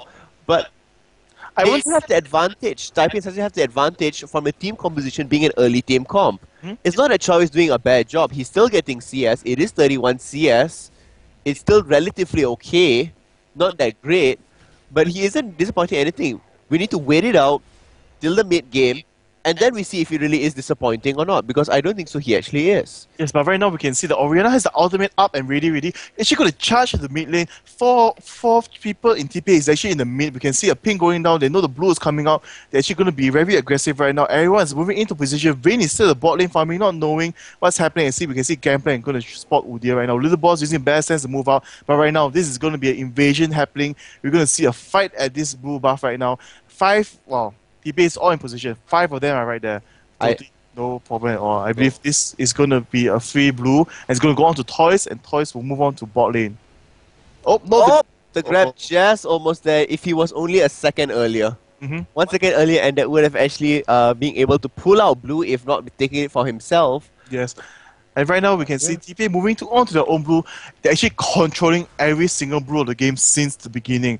And this is going to push Singapore Sentinels very far behind, because, you know, without the blue buffs, most of the champions, the advantage will be gone, so to speak, especially for Vega, and even for Nuno. If he steals the smite, if he could steal a smite onto the blue, it'd be much more advantageous to Singapore Sentinels side. The extra gold and just the options, so much more options for them to use on. And we can see Vayne happily farming at the bot lane right now, and the lane swap is happening on TPA actually. Tori is going to move back into the mid lane right now, after securing level 6 and the blue buff twice. And I believe he is at a more far off advantage. He is definitely in a far off advantage. Yeah. Also with the Chalice of Harmony right there, going to negate the damage from Vega. It's not going to be enough for a whole combo to take him down. And we can actually see top lane, Hallelujah, actually almost going down. We did miss that as everything was going on. Stanley did leap in and use his ferocity combo WW right there and took him down with the Ignite, almost taking him down. Very close. Ultimate being used off to pick off a little bit of extra CS around and to force Stanley to move back a bit. But I don't think it's going to be useful. No, not useful. Not much at all. A lot of people are asking, what do you call this double thing, double combo at mid? Equivocal looks like he will be going down. On the Hunt is currently up at the moment. The Flash does go off. The Ignite will go on as well. The clan starts safe. What in the world is Darkness doing? That was a Flash fail and Flash grab, actually, to be honest. And it looks like, yes, BB will be able to clean it up as well. Taipei Assassins showing that they are dominant early game, and they can learn. They can be a force to be reckoned with, not just in the late game when it comes to team compositions. And Vayne forced to buy Lantern this match. Going to play defensive. Going to go for Lantern, Phantom Dancer. Most probably you can see right now, they're actually going to lead the boss with Vincent actually going to move on to the Dragon instead. We can see Toy is going to get burst down with the Luno Ice, but everything happening. The Absolute Zero not going to be enough. And the perfect ultimate there by Toys, pushing everyone away from him. Keeping Chowie away from him. Yes. Very good indeed. I really like that on the side of Taipei Assassins. Chowie did have his flash up, sorry. But what's interesting is that Chowie has yet to use his teleport yet. So there has not been a situation where he can use his teleport to come in and do a sweep of everybody else. But it's only a matter of time. It's only a matter of time. I don't think it will happen anytime soon based on how it's playing out right now. Because if he does want to do it, he will need the wards. And right now, Little Boss is at the bot lane with the Oracles right there, standing in. Severe being the bait. BB going to get punched up into the air, rocket grab, but the stun does go on to Darkness, and Darkness without his flash, without anything, will definitely go down. And we can see Ikiwoka going to try to get a kill. The teleport does happen on Chowie. Chowie does come down, tries to catch BB, but no, see, with the spell shield, just walking out, no problem at all. It's like a total counter to the strategy which SGS had in mind. Indeed. Yeah, and we can see Oriana right now, with Vega being gone, going to free farm the mid lane with the blue buff, going to try to steal the Wraiths as well. Going to be very aggressive right now. And nope, the big Wraith still does move onto Toys, and Toys using the ball, just pushing Char away. What can Vega do? His range is just too short. Compared to Oriana, it is, and Oriana has a shield as well. Oriana also has already some extra armor from the Chalice of Harmony. So it is in favor of Oriana. And look at Stanley. Stanley poking away at the secondary turret already. The grab does not happen. Vayne possibly could be moving in here for something, but Stanley healing that all the way back up. No problem there. And the secondary tower in the top lane is already down to half. Yes, as all those actions were happening, Stanley just dominating the top by himself, just taking down everything. And even Gameplay actually moving down to bot right now. Another lane swap happening. I'm not sure what SGS are thinking right now. Hallelujah right now with The ultimate going on, we can Look see. at the amount of damage. Uh, I don't agree with what SGS is doing, to be honest. I really don't. and we can see right now, little boss moving in from the back, going to catch Equivocal off guard as there was no proper ward being placed. Stanley not even at half health. Yes, Stanley not even at half health right there. And even if it were being chased and burst down with the ultimate for Rengar, just invisibility, he will actually move back with full ferocity stacks and burst rain down. Exactly. Which is what makes Rengar so much powerful. After he initiates, he can actually hide off, use the ultimate, and come back in. And we can see right now everything, the early game, seriously, Chow, just it looks like he will be going down. Oh, Nope. nice flash. Nice I flash. like that flash. Flash was Yes. really good. No, Flash is really bad. You see, it's going to be 0-6, and then, Baron will happen, most probably 50-minute mark, you never know. Just look, it's 7k gold. Yes, 7k difference goal difference. Right now, now. we And can it's see... at 12 minutes. Yes, and 12. TPA actually doing a very good job, keeping me very excited, so to speak. And right now, the 4th tower is going to go down. Rengar is just going to ignore Blitzcrank totally. We can see the Q combo, the cooldown right there is so quick for Rengar. He's going to be able to take down turrets so easy and so quick, which is one thing that makes Rengar so powerful. And you actually notice, I'm going to just take a look, show you guys this, and the Q is just at level 1. Indeed. Yes, it really helps out with taking down towers so much faster and so much stronger for Rengar. The scaling on his Q is actually really, really strong. And he only has 1 kill. He has bought Bone Tooth and he has the same thing. Spirit Visage now being brought up Yes. as well. Because we have seen all Rengar's player right now, it's very simple. You get one simple GP5, if you're going for AP, you go for Kage's Lucky Pick. If you're going for more tanky AD style, you Heart will of Gold. go for Heart of Gold and then move on to Spirit Visage, which keeps you alive so much more. Gives you extra cooldown, keeps you alive. What's not to like about the item? You can see right now that Kaiden actually thinking he could catch people off guard, but actually he's the one being caught right there. All the damage going down, pulling Mistake right there, get the kill onto Mistake, and right now Udyr and Silver's going to be forced to actually going to move back right in right there. Wow, being like a boss, even though their support did die in that fight, it's going to be a 4v2, and SGS is the one to move out because they're afraid of the backup that's coming that might have come from Orianna in the mid lane. Exactly. They did see Orianna coming in and immediately the shield did go off onto Severe, preventing from receiving any sort of additional damage that was going on. So, this could be the slight comeback of Singapore Sentinels. Chawi did get the kill, so it will help you out a little bit there. But Chawi is at 84 CS compared to Orianna, which is 148. That's The highest CS per 60 CS there.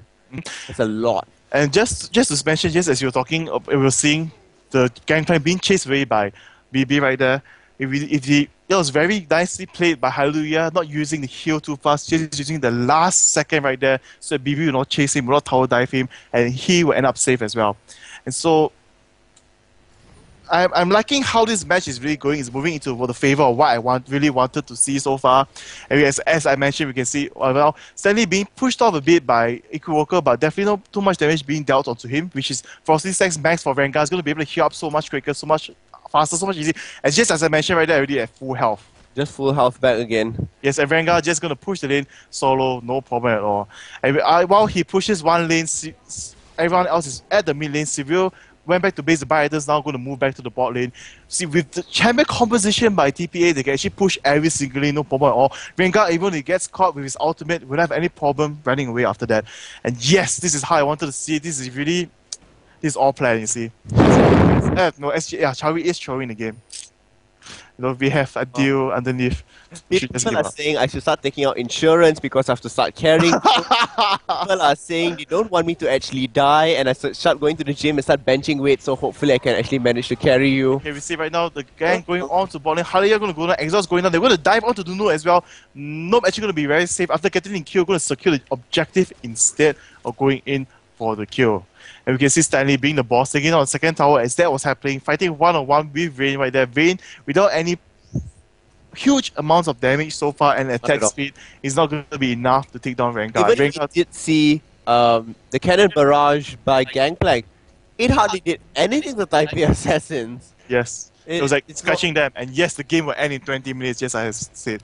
So we have this it's not over till it's over. I have a strong believer in that. So yes, even with 13k gold, 12k gold difference.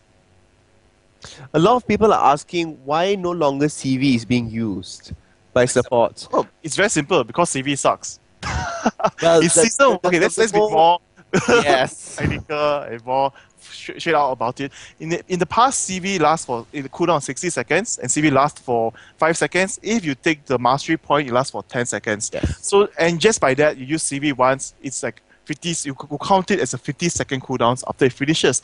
And with the summoner cooldown of 15%, it's actually just 48 seconds of cooldown onto CV. Yes, so Every therefore 10 it's only seconds, only 38 seconds. Yep. Every half a minute, you get a free vision on the spot for 10 seconds, avoiding the jungle to enter the proximity. If you count him moving in and moving out, it's about 20 seconds already. Indeed. And by that time, the next CV will be up and ready, and you'll be able to spot anything you want. That's why CV was so much strong in Season 1, so much being used. And right now in Season 2, it's down to 7 seconds. With the addition of the mastery points, I believe it's 7 seconds. The cooldown's a bit longer, is it? Or The is it cooldown is at 70, if not 80 seconds, somewhere around there. I think it's 70 seconds. It's not too much, too different. But just that difference, 15% is going to make it to about 50 plus seconds, and the 7 seconds is not as much as 10 seconds. And the difference right there is very large. It's huge, and that's why many people are opting for exhaust now to help out the bottom lane a little bit more. And instead of transitioning to a farming lane, Season 2 has transitioned to an aggressive Killing lane. lane, Yep. where it's a killing lane instead of farming. You can see right now, when the jungle comes, everything happens. The exhaust, all summon spells are being used to ensure that the kill happens, and they push up the AD carry into that much other advantage. And moving from there, we can see the Baron buff being taken down. Yes, before the 20-minute mark, it's going to be just maybe 20 seconds to take the Baron, and then they're going to move in to finish off the Ace and the Nexus right there. It sure looks that way. I'll give you that. It sure looks that way at this point in time. But mistakes have been made by better teams as well. And turnarounds have been done. But- They aren't 20 kills ahead. They are 5 kills ahead 6 towers, which is with equivalent 6 to- towers, and they have 15k goal lead. But what's happening here is that if this game does drag on, Singapore Sentinels can narrow the goal gap by getting towers. Yes, but But the problem is that they can't even leave the base right now. Exactly. Which, I mean, even if they get ace, the most they could do is just take down 1 tower right now in this early stage of the game. The Malaysian understanding is sikit-sikit lama-lama jadi bukit. No, it's not gonna happen this game. Look at Vega, just the ball combo right there. Not even the ultimate being used, half health already. And gameplay forced to use his ulti even before a fight occurs. And you can see Orina playing with the ball right there, forcing everyone to move. Playing with the ball there. Yeah, and see, Orina gets caught, but see everyone's flashing in to save her instantly, and they're going to force to move back because of absolute zero. Sadly, could possibly go down. Force his ultimate. You see, he actually forced people to move next to the wall, and Orina's ultimate sucking in what he wanted to suck in, the vacuum And happening. Xiaomi bursted immediately down. So immediately down. You can see right here. Come on, in 20 more seconds. Okay, it's not going to end in 30 minutes. Well, I but- don't think it's going to end 20, but it's going to end at 20 something. But it kind of Yes. depends if they are either going to move in to get the towers and move out, or... I mean, they've not need to move out. With the Baron buff and their tankiness, Tarek's heal right there, they're going to heal up very quickly. Rengar's ability with Spirit Visage, heal up. Udir's Turtle Stance, heal up. Everything is just healing into Oh, the look favorite. at Hallelujah. Oh, wow. Wow, and the grab goes on onto Orina once again. She might go down this time, and Nope. yes. Oh, last will hit right there. survive. She will survive.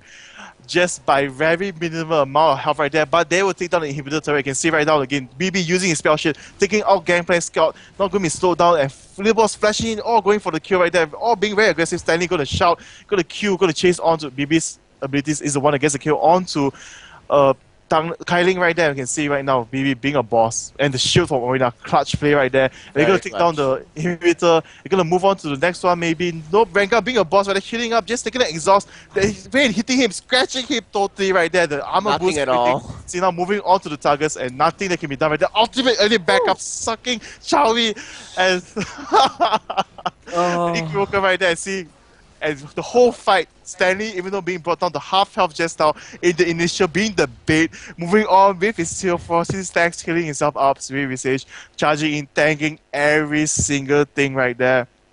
And you see, even though Vayne did like 10 hits right there, Silverbird's poked like maybe 3 times. What? That's like a mosquito bite. It was a mosquito bite. It was nothing Yes, there. there If you did was see nothing. the Death Firegrass used by Vega onto Chawi was, I think, maybe 200 damage. It was so That's little. like 300, 3 bars, you know, his health was too much. Yeah, okay, so it was like 300. It was like nothing in comparison. It was like I don't know what to say so about let's this. into the score screen first and take a look. And you can see how vast this major difference would be. Severe with 6 kills, 1 assist at 10.1k gold at the almost 21 minute mark of the game right there. Very well done by TPA overall. The whole composition, how they planned it out, how it worked out. You saw the lane swaps happening. TPA was complete control of this game overall, and Stanley once again being the boss, just holding the top lane. 1v2, 1v how many, just holding, dragging people to push him away, but just totally staying there, farming up, getting all the skills. And we can see from there, Stanley actually having the most CS in this game, 197. And actually, never mind. Actually, it's Oriana having 222 CS, the highest CS right there. Miss sight right there for me, and it is 20-minute mark, and that's like Quite unheard of, actually. like every 10 minutes, it's 111 CS right there for Oriana. Every so- minute, really. Every 10 minutes, I mean for the 10 minutes, In 10 minutes, then 111. Every 1 minute, you'd be like, wow. At least 4, I think. I'm not sure the count. I can't count right now. I give it to In you. 10 minutes, there's 110, let's put it there. So in 1 minute, there is 11. I thought I was counting in seconds for some reason. I know I'm getting affected by you. You're just giving me back. You're giving me too much. No, I'm just too happy. You know, you're gonna carry me. I'm gonna break our bones. You're gonna end up at the hospital, and then it's gonna be all fun. It's gonna be all cool. Everyone's gonna enjoy the sight of me crushing you. I think. Let's see. What are the people saying? People are saying they want to see me carry you in the sauna outfit. I'm like, Oh wow, that'd be much more interesting. If that does happen, well, he will have time to build up his muscles, you know. The sauna outfit won't be done so quickly, but definitely before Halloween, which is no, the end but the of thing next is, you see, based on our bets, we need to complete this by next week. So on next week GPL, you guys will actually get to see me carrying him, or rather the video of me carrying him. month. Maybe we should get a preview right now of how it's gonna look like. No, I don't think so. That should be done. I think they should actually wait out for it. But yeah, let us guys know if what else you want to see next week, and we'll come up with it. And this game was actually very well played by Singapore Sentinels. Yes, Those are indeed. two players, really. The champion selections, the picks were actually, I would say, it's actually quite good. They had the idea. It was in their favor. They were slightly counter-picked by Severe there, and they were not able to transition into late game, which is why they lost, I would say, quite badly. Because when it transitions to the late game, or even the middle game phase, Vega could have gotten fed enough and have enough AP to do so, but he didn't. That was one of it. Gangplank could have been tanky, he could have gone for crit plank, he could have gone for damage on Trinity Force, but that did not happen as well. On the bottom lane, we did see that Vayne did not manage to transition. She only had 1 Zeal and 1 Lantern. Almost completing the Phantom Dancer. Almost completing, but even if they did complete it, it was not enough. Yes. Nunu went for 2 GP5s and that was about it. And if you did see, imagine that's the jungler, 2 GP5s and that was it. And for Darkness, he only had 1 GP5 and 1 Mercury Thread. So overall, the itemization itself was not enough to carry them even through the mid game, let alone the late game. They were just not allowed to reach that point or stage in time where they could shine. So, yeah. Yes. In one way to put it, simple term for everyone to understand, SGS did not even leave the early game. Exactly. They were still in that phase. For them, with the items, how they're performing, I'm not to say how they're performing, but in terms of the overall items and farm they could get, they were actually still in the early game. And only TPA did transition. TPA transition into, very well. I would say, toys with 222 CS is actually considered the late game. Yes, almost. Oh, almost the late game. It's the ending phase of the mid game, early phase of the late game already. And imagine, that is 222 CS, 1 kill, 4 assists, a Teen and Holy Grail, almost finishing Abyssal Scepter already.